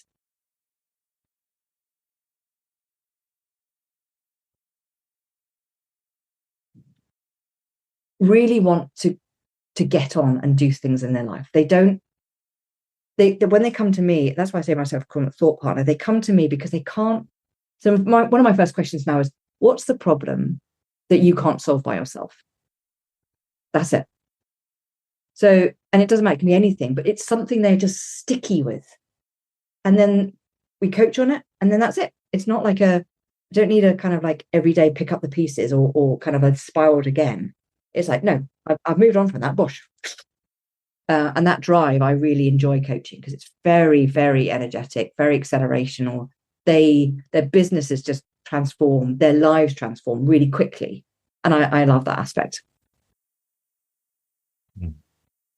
And again, speaks to this curiosity of, going from exploring coaching with anyone and everyone, and then that piece of discernment and checking in, well, who's giving me energy to, it feels really important to offer this space to be really vulnerable in a professional context to men, and then finding yourself going, I actually really love this frame with women of, well, what's the problem you can't solve by yourself? And let's solve it in thought partnership. Yeah. Yeah. So, yeah, it's been good. Terrifying, roller coaster, but it's nice to end in a space where I know who can get the best from me, and that's a really good space to be. Yeah. You say end. My sense is it's probably more a landing than an ending. That's a nice reframe. And particularly because you've mentioned teams, and I know there's a big passion there. So we'll touch on it. Where has that team's work come in? And I suppose, I suppose we're moving towards the last kind of chapter of this conversation. Where's the work going as well? Yes, there's one last piece that helps me with the team coaching. And this is something I think you and I spoke about when we last had a chat, which was I use something called an executive roundtable pipeline way. And the mentor that I wanted to name check, I don't know, speak about, I don't know what the appropriate thing is. So she's called Nikki Davies, and she runs a company called Momentum, Weaver Global, one of those, and we can definitely put it in the show notes. But she's a phenomenal woman who's done work for 20 years in the corporate space. And again, we were talking about network. So it was my network recommended me to talk to somebody who recommended me speak to Nikki.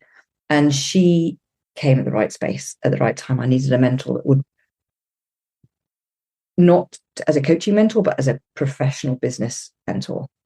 And she's the one that sort of suggests I do this, and I'm loving it. So the executive roundtables I use my LinkedIn network, people who don't necessarily know me. So these are not friends coming. They're not friends, but they might be people I've worked with in the past. They might be really warm people in the room.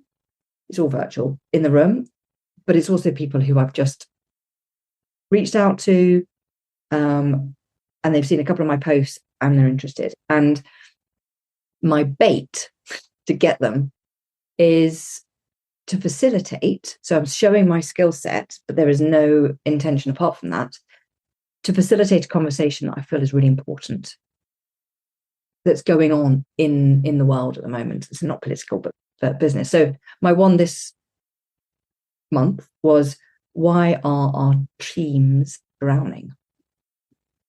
Why are they drowning? And that came off the back of many conversations with many people, friends, on walks, networking, business people. And they were all feeling there's something different this year compared to last year. It's not the end of Q4. We're just drowning. People are drowning. Why is that? Why is that not overwhelmed?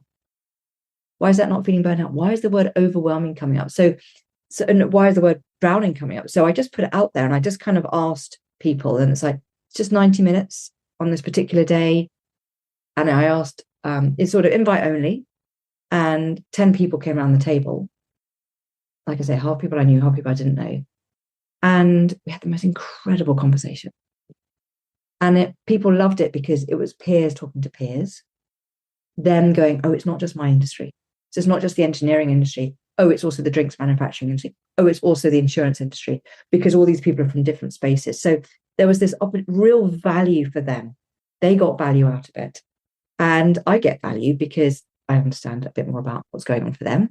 I understand a bit more about the question I've asked, because I don't know the answer. So again, my curiosity. And I then go back and say later, a couple of weeks later, I go, so is there anything I can do for you? Is there anything I can do for your team?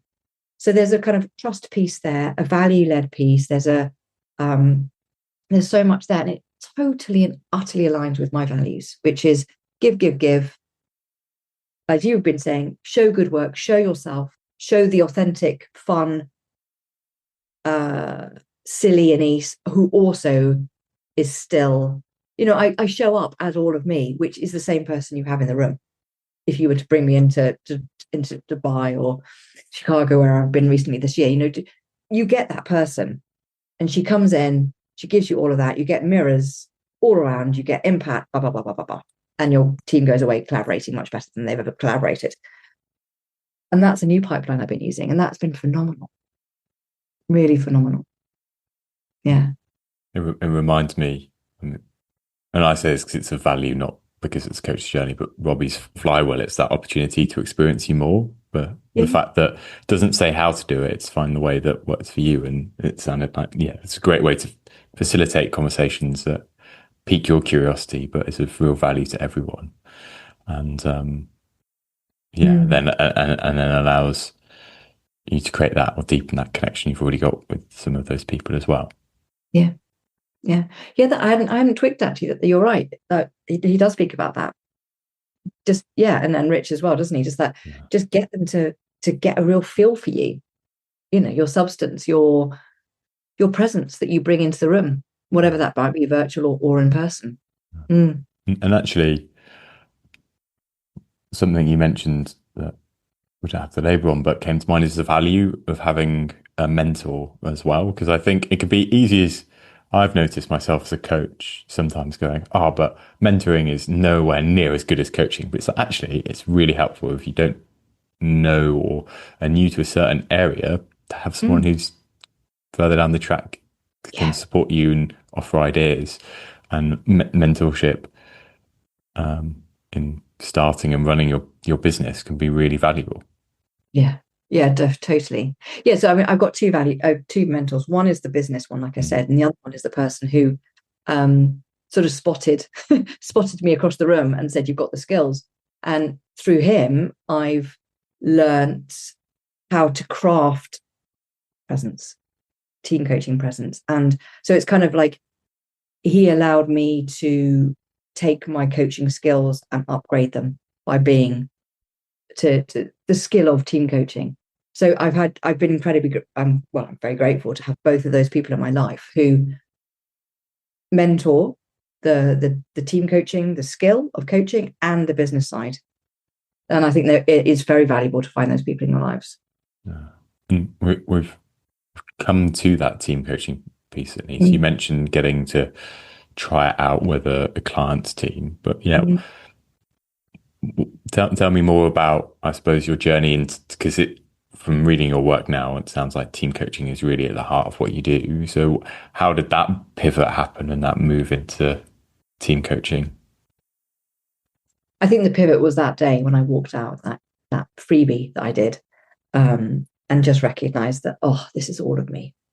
I guess the beginning of our conversation was that, not feeling 100%, feeling like there was two Jekyll and Hyde, for one of a much better, terrible analogy actually, but that sense of having to put one part of yourself and leave it at home and rocking up with another mask on. So there was the integration, all of the integrational pieces of myself being in the room as a team coach. So that was the biggest pivot. And I've also got a coach, as I think most of us do, right? And I remember speaking to her and saying, do a little bit of team coaching. And I've been speaking about I'll do the one-to-one because and I'll do a little bit. And she goes, tell me more about the team coaching. And what she reflected back, my body language changed, my voice changed. She said, you went from this a small person who was talking about one-to-one coaching to across the screen. I was like, that's interesting. She goes, so I have a question for you. What about if you just did team coaching? And it was like, again, permission. You mean I could just like go for that one, my biggest dreams? Ooh. And that was it. That was the moment when I thought, why not? Just go for it. Just absolutely start putting all the energy, the marketing, the communication, and just go for it. And I think what I love about the communication piece for me is, as you can probably hear, super passionate about it. And there's something about really being able to transform lots of people's lives. I love the one-to-one. Some people feel like it's quite self-indulgent to get a one-to-one coach, or it's very expensive, or it's all kind of a bit murky within the corporate world. And there's also, you never know if you're have an objective coach. There's something about team coaching where you can go in and solve a problem. And again, that's the mathematical side of me. Solve a problem through coaching. So even though I use the word team coaching, I use coaching to unlock. So there's a bit of, don't want to be too grand here, but it's a little bit of consulting in the way, but I don't go in as a consultant, but it's a bit of like, you've got a problem. You don't know what it is. That's fine. That's my job. I work out what the problem is by having conversations with all your team. I hear what he, the leader, wants differently. Better collaboration, better communication, stop procrastinating, have better vision, all of these things, better priorities. They have all these kind of objectives and outcomes. And then you go and speak to the team and you go, so what do you guys think? And they're like, well, and it's all completely confidential. So I get all this data in, I get the outcomes they want, I get actually what's really going on the ground. So that's where the consultancy piece comes in. And then I go, okay, so how can I get from where the team tells me they're at, which maybe the leader has an idea or not, how am I going to get them, not by telling them, not by teaching them, absolutely not by teaching them, not by training them, how am I going to get them to unlock, get rid of all the stickiness to this space that they need to be in? And that is like it. Sometimes it's like magic.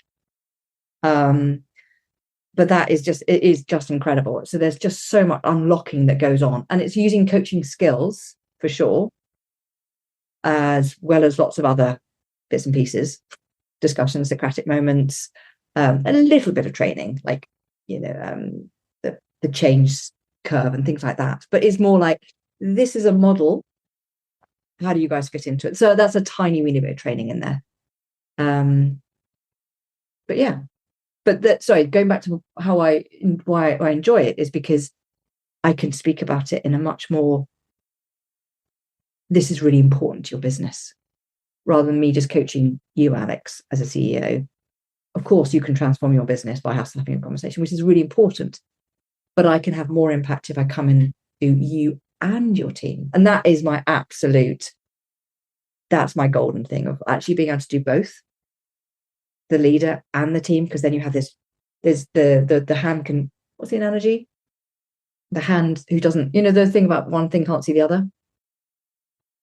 It eludes me, but yeah. It's that sort of thing of like, you one hand, the left hand, the right hand aren't, they're talking different things, and it's actually bringing integration piece, bringing them together. Yeah. Anyway, sorry, that big ramble. No, not at all. Well, interesting.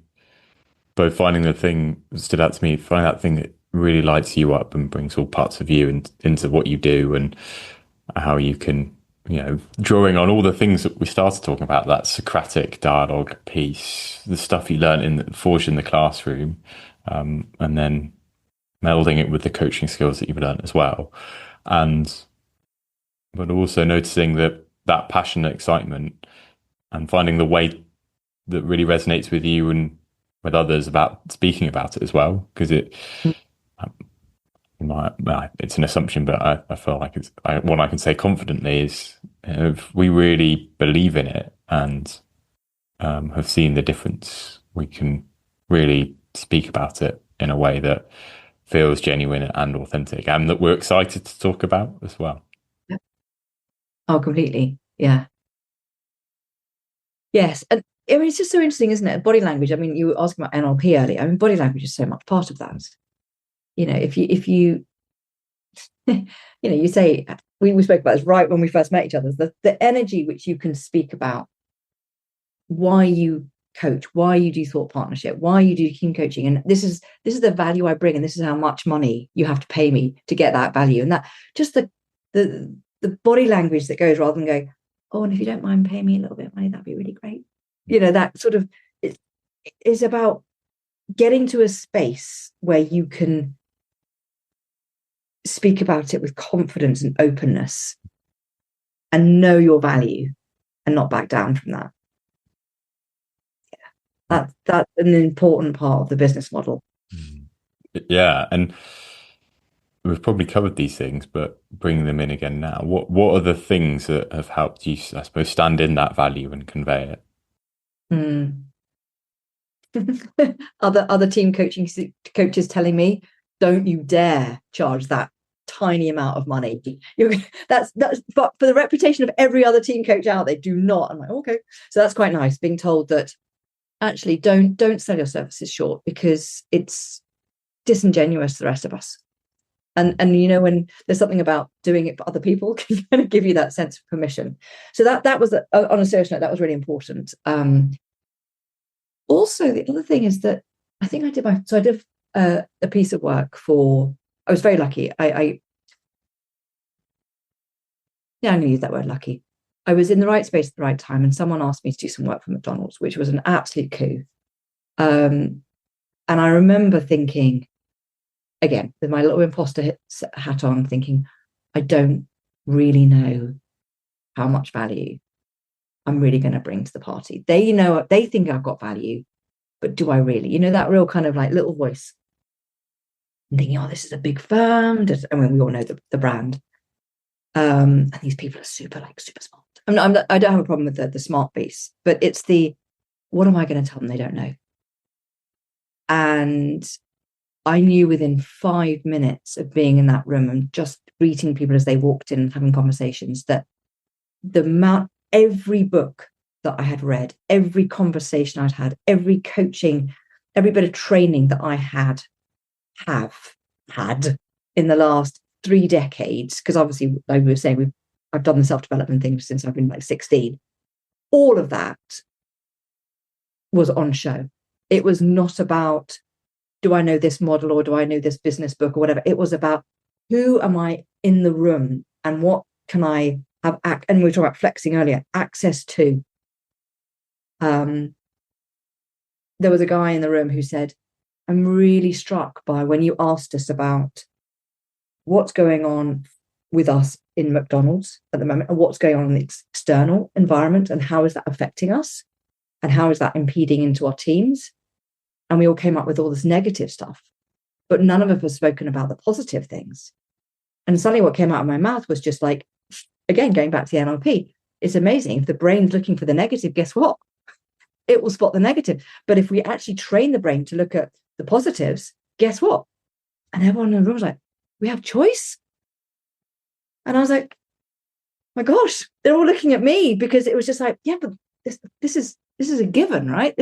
Everybody knows this. And I was like, no, they don't. You know this, Anise. Lots of people like you and I, Alex, will know lots of people like this, but these people are experts in their field at whatever they do, right? They're experts. I'm an expert. And standing there and having that mirrored back to me, that was a powerful moment of going, oh, right. Every book I read, every time I think I'm being a bit lazy and I go for a dog walk and I listen to yet another amazing podcast from the Coach's Journey or another one, and I'm thinking I'm just having a bit of a Skyby hour. No, all of that makes me and who I am when I rock up into that room. And that's the value, and that's the expertise, and that's how I'm able to say, and this is how much money I'm bringing in. This is not a 5-year business person. This is someone who has been crafting her craft, working on her craft for the last 3 decades. Yeah. And what I heard there, Anise, as well, is what we have access to when we put ourselves in the space where we can be all of us. Because I'm imagining the dog walker and he probably didn't show up much in the classroom. I love that. I love that what you just said there. That's beautiful. When we are doing something that we bring all of ourselves, we have access to all of ourselves. That's gorgeous. I love that. Yeah, that's true. That must be true. Because we haven't left it at the door. We didn't leave it in the hotel room. We brought all of it, and therefore we've got like a filing cabinet that we can just grab reference to. Yeah. And as you were speaking, and I noticed that I've been talking about team coaching, what we have been for like 20 minutes. I'm conscious that I do know what it is, but I, like NLP, don't know. So you've just brought it to life. How would you describe team coaching, Anise, and what does it look like when you're doing this team coaching, whether it's in Malta or Chicago, as you mentioned recently? Like, what are you coming in to do and how? Yeah. So I think there's different people, different skill sets. The bit that I really love and the bit that I say yes to is when there's a team that needs to collaborate better. That does not mean that they're dysfunctional, does not mean that they're all falling apart and they're all infighting and they're not communicating necessarily. But they just want, there's a need for them to collaborate better, whatever that means. So I go in and accelerate that collaboration. And a couple of ways I do it. One is so again, using the maths and the personal side of my brain. So one way I do it is I go in and I speak about the strategic bits of how a team works. That could be, do you guys know why you're a team? A lot of people, there was a company I worked for recently that's like, well, we never really looked at ourselves as a team before. I was like, well, that's why I've been in, because they were they were brilliant. They were all heads of departments, as it were, and they were brilliant at what they did, and they were brilliant with their direct reports. But as a team themselves, they weren't collaborating, they weren't sharing, there was a little bit of competition. They weren't actually working and using their strengths there. And they didn't realize what a gold mine they had if they actually collaborated. So why are you a team? What's your point? How are you different? And how are you different from everyone else in the company? So you're not just a collection of people, you are a team. And a team that works well on a sports field is the ones that know the strengths and weaknesses, who they can ask for when they're feeling like, I can't do this, can you help me? That sort of openness and transparency that occurs. They can count on each other. There's open communication. There's robust dialogue. I use a lot of Patrick Coney's work with that, sort of like looking at the dysfunctions of a team. You can little show notes for that. That's incredible. Of looking at when a team just falls apart and when they work beautifully together is when the communication is open and honest, not personal, and they hold each other to account. Then it might be looking at, so they might know why they're a team. And then you get like a team slogan, which they remember. It's not like lots of corporate words. It's actually just for them. And then it might be like, okay, so you know why you're a team. So what are you going to do? Not within the KPIs of the business, but how are you going to prove to yourselves that you're worthwhile having a team, the marketing team, the data analysis team, whatever? What are the tangible things you're going to be able to say at the end of 2026? Oh my gosh, look, this is what we did this year.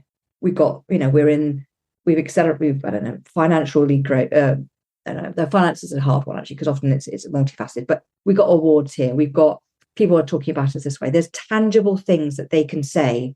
We met our objectives as a team because we've got these tangible things. And then that's the priorities. And sometimes that can take a long time. Getting 3 or 4 priorities for the team to look at for 1 year, however long they want to be, because they get stuck in the weeds and they have to keep being taken back into the objective. Can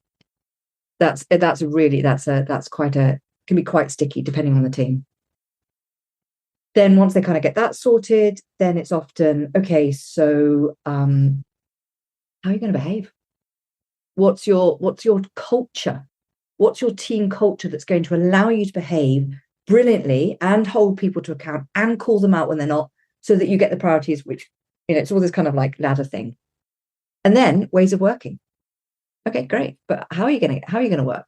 When are your meetings? How are you, all that kind of stuff. So again, that's a sort of like highly, highly important bones skeleton of a team. And that can be just a quick win. I call that like a 2-day quick win. You can come in and just get that done. And then there's some teams that do that, and then they're like, okay, we now work well, but there's a sort of more nuanced behavior bit. There's the trust bit. There's the interdependent bit. There's the, again, coming back to communication, there's the bits of actually, these are the little things, big things that are letting us down on a daily basis. So yes, we know all of this, but it's like, we know the iceberg thing, don't we? Yes, we've got all the iceberg bit, the bit that everyone can see, but underneath it, this is what's getting in the way. And the awareness is now that we need to work on the kind of trust, the relatability, the interdependence, the vision, the empowerment, encouragement, the enthusiasm bit. And so that's also part of the team coaching. So it's quite a plethora, but basically the whole point is the end result is your team collaborates better. There you go. And get results. That's my thing, team power results. So yeah, collaboration. And you mentioned, you've done this by sound of it with a range of companies in a range of countries as well. And how has that come about? Because I'm mindful that, some coaches will have a niche that's a sector and so, for those coaches who go, oh, wait, I don't have to just work with, I don't know, plumbers in Islington. Yes. Then, how has that come about for you? Yeah. I suppose in a way my niche is collaboration. I know, not, like I said, not all team coaches, like, they don't all do that. Being able to pull a team together and accelerate that. So therefore, it doesn't matter which industry I'm in. I've worked with, McDonald's was something I spoke about, but I've worked with their marketing team and their data team. Completely different people. One slightly more extroverted than the other, and I think that's the most interesting thing about being a team coach, is that it's not about the context. It really isn't about what these people do. It's about the fact they're people. And I've loved people, and I've loved them. That's why I was a teacher. And again, that bridge of recognizing collaboration, working out strengths and weaknesses, knowing how people tick in the classroom, getting the best out of them in the classroom, and getting the best out of them in a team. Doesn't matter if they're a marketeer or a banker or an entrepreneur. It's about knowing how people tick and getting them to know how they tick. And that self-awareness piece that comes when you stand and get them in a room outside of their own comfort zone and they get to see that. So yeah, I don't do just one industry. Yeah, I think that's, for me, I don't know, one of my values or one of my things that keep me fulfilled is variety. So I quite like not having one industry.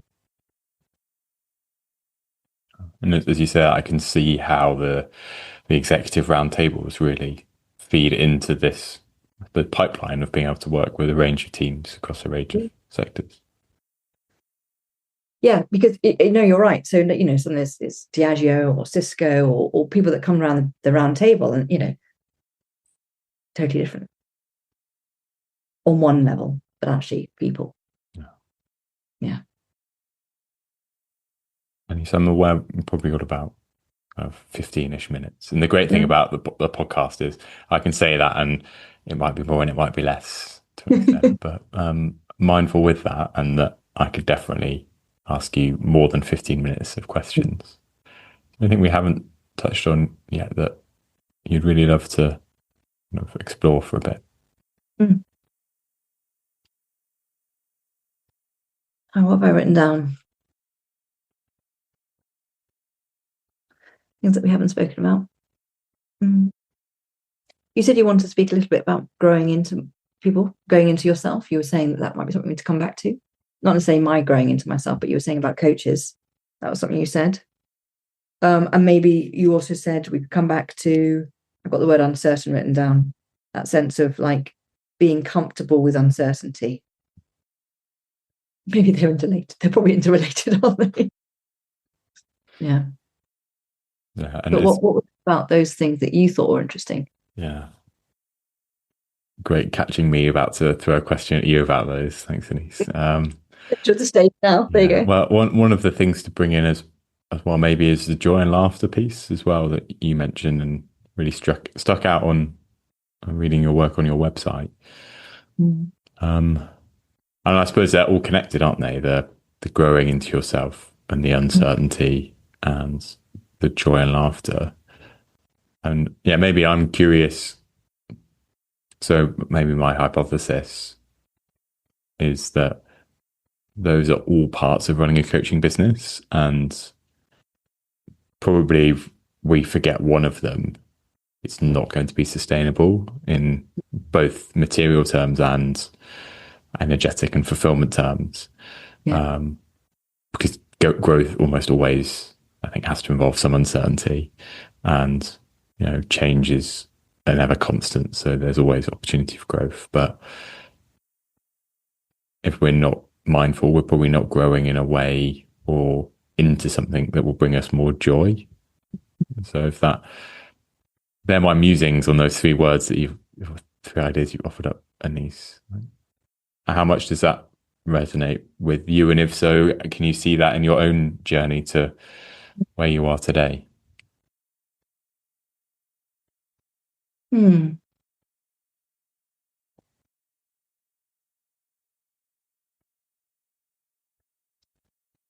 feel like it comes back to the same, well, a thread that we've been putting through this, which is knowing yourself. So what makes you tick? I was speaking about my mentor, Nikki Davies. She's a very different character from me. Sensational character, but she's much quieter than me. Much quieter, much more steady, phenomenal woman. And she will bring a completely different, not different outcomes, but a different experience to the corporates that she works with. And she's really happy in her own skin. And she's happy who she is, and she'll walk into that room feeling like she does in that way. And if I try to be like her, I would be very unhappy. And again, going back to the mask piece. So I think the more I have decided what is it I want in my life. So I may have not wanted to think I want to have fun and joy in corporates. And there was a part of me that thought that wasn't acceptable, right? And you spoke about stillness, and I just want to share a client story with you. Again, it was a McDonald's piece there. I have meditated since I've been 12. It's quite young to have done that, I know. And I've read countless books on Buddhism and Hinduism, and that's really I love all the kind of Eastern spirituality and all those kind of religions that really base their life around being steady, and from steadiness and stillness comes growth. I always had that as a separate. I never integrated that into me. And I went and had this meeting with a client before I started the team coaching in August. And so this was relatively recent, this tiny pivot. And we're sitting over dinner talking about what was going on. And she said, but the one thing that has been transformational in my life is meditation. And I went, interesting. And have you read, and I mentioned an author, I read him. And suddenly our conversation went off completely into a different space. And she said, I would not be where I am in the business at that position that she was in very, I mean, demanding industry and job without meditation, without stillness, without having some sort of sense of. There's an analogy within the stories, which is you pull a bow back, and by pulling as an archer, you pull the bow back and you get all of the momentum and all of the potential as you pull back, as you retreat, and then you let loose and it goes. And the ability for all of us to show up in our full dynamicness, whatever that is, if we retreated into the hibernation piece, I switch between my analogy, but think about winter right now. The world looks like nothing's happening because it's hibernating, but we all know that spring comes and suddenly it pops out again. And it's the sense of human nature as well, of you go back and you retreat and you look and you sit and you look at what's going on in the world, not necessarily the big world, but in your corporate world or your team, objectively, from that space of objectivity and stillness and awareness and realization. You don't have to keep doing the same things. You can change, but unless you have the space, the brain space, to stop your brain, breathe, then things can change and different energies can happen and different results will happen because of it.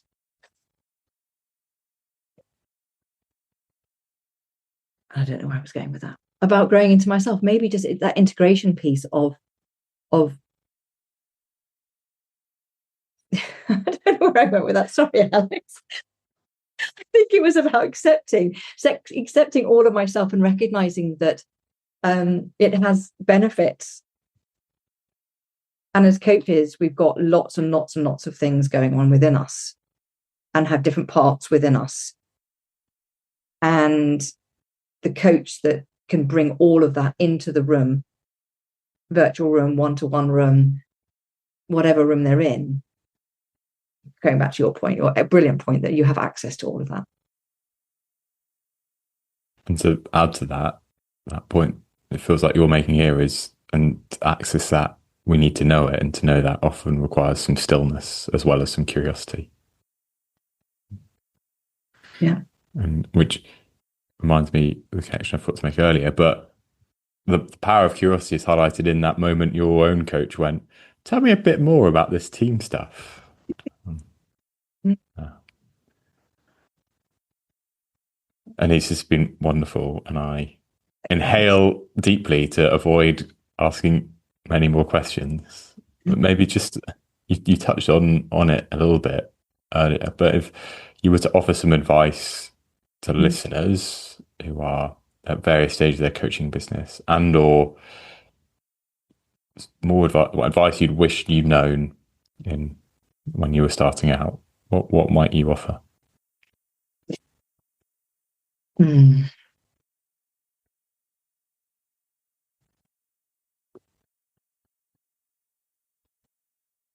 Yeah. I was going to say things like don't get sucked in by the shiny toys, but my journey was that I had to go down the shiny toy route to realize that wasn't so shiny after a while.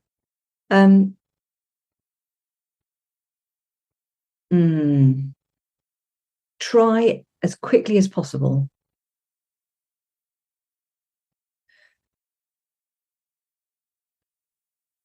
No, I'll change that. Okay, this might be useful, and this is useful for myself as well. If you try something for 6 months, maybe that's too arbitrary. Try something for a sustained amount of time. Choose how long it is, but I think it's that sort of shiny toy and the doubt that can come in when it's new. Oh, maybe that person's doing it right. Oh, maybe I'm doing something wrong. Oh, and it's the doubt that kind of can get really stirred up in us because of the uncertainty, because we don't know. There's something about saying, I'm going to try this for a month or 2 months or 6 months. Then even coming back to the team coaching bit of I was like, I'm going to do this for a year. I'm not going to deviate. I'm going to do it for a year and see where it lands. And after a year, if it's not me, fine, but I've given it a go. Now, obviously, I was in a different position where I could give it a year. And I wouldn't say to somebody at the beginning of their coaching career, if you say you're going to, coach women at middle management, then do it for a year, even if you hate it. That's not a good idea. But checking in with the energy audit, checking in with stay the lane, don't deviate by the shiny toys, I think is probably quite useful. And also don't be careful about comparisons with people who are way beyond you. I beat myself up all the time thinking that I should be like all of my wonderful friends who've been in the coaching world for 20 years and have people ringing them up on Christmas Eve saying, "Oh my gosh, we need you next month." And I'm thinking, why haven't I got that? Well, that's because they've been there for 20 years. And so I have to really curb that ambitious part of me and be like, in 20 years' time, Anise, you might have people ringing you on Christmas Eve saying, "Oh my God, we need you next week." But right now, you're in the space right now. What can you do? And being gentle on myself. And I think that's a good thing for other people, just to be gentle with ourselves. Yeah. It's tough. We don't need to make ourselves it even harder on ourselves by thinking that we should be where other people are because they're over there. Yeah, gentleness sort of in the face of comparison, and like committing to something and seeing it through long enough that you can get a sense of it rather than the sort of toing and froing. Yeah, even to learn that that's not what you want. So you can close that door on it. So you open a door, give it time to be open, and then you can close it and say, "Nope, I don't need that." I know that I don't like coaching middle management. I know why I don't do that. Lots of people do. I don't. There's no doubt. Close that door because I did it, and I know why I did. I know why I don't like it, and that's fine. Yeah. And I think coaching is always future oriented, and it's often thinking, where do you want to get to? But it can be really helpful knowing where you don't want to be to do that. And so that gentleness comes with I tried this and it didn't work, but now I know that. And what's more important is how you choose to then go from there. Yeah, absolutely. There was something that I was going to say to your point. No,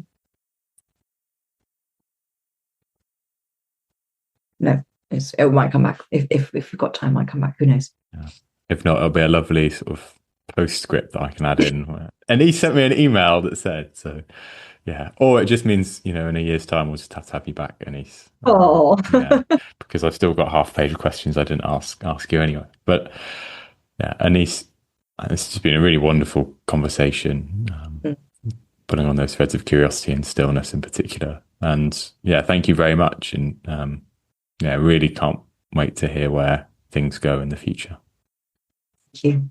Yeah. No, and I love the distillation that I've also got from this conversation. I'm sorry if that was noisy. Teenagers in the house, good. That distillation, because again, the mirror that you've allowed me to see is how curiosity and stillness is really. I have got it on my website. You're right, but to start speaking about it more, because it's really, for me, it's really, really valuable, and particularly right now in this world that is so not still. So not still. So curiosity and stillness is a good space to be in. Yeah. And there you go. Maybe that's the close, isn't it? We sort of started by checking in on things, but it highlights the value of taking time to reflect on our work to really see what's still landing for us. Okay. Yeah. Thank you, Anise. No, thank you, Alex. It's amazing. Pleasure. Okay. Hey everybody, Robbie here, creator of The Coach's Journey, and just a few quick things to share with you before you go on to the rest of your day. The first is my free ebook, An Introduction to the Coaching Business Flywheel, which you can get for free at thecoachesjourney.com.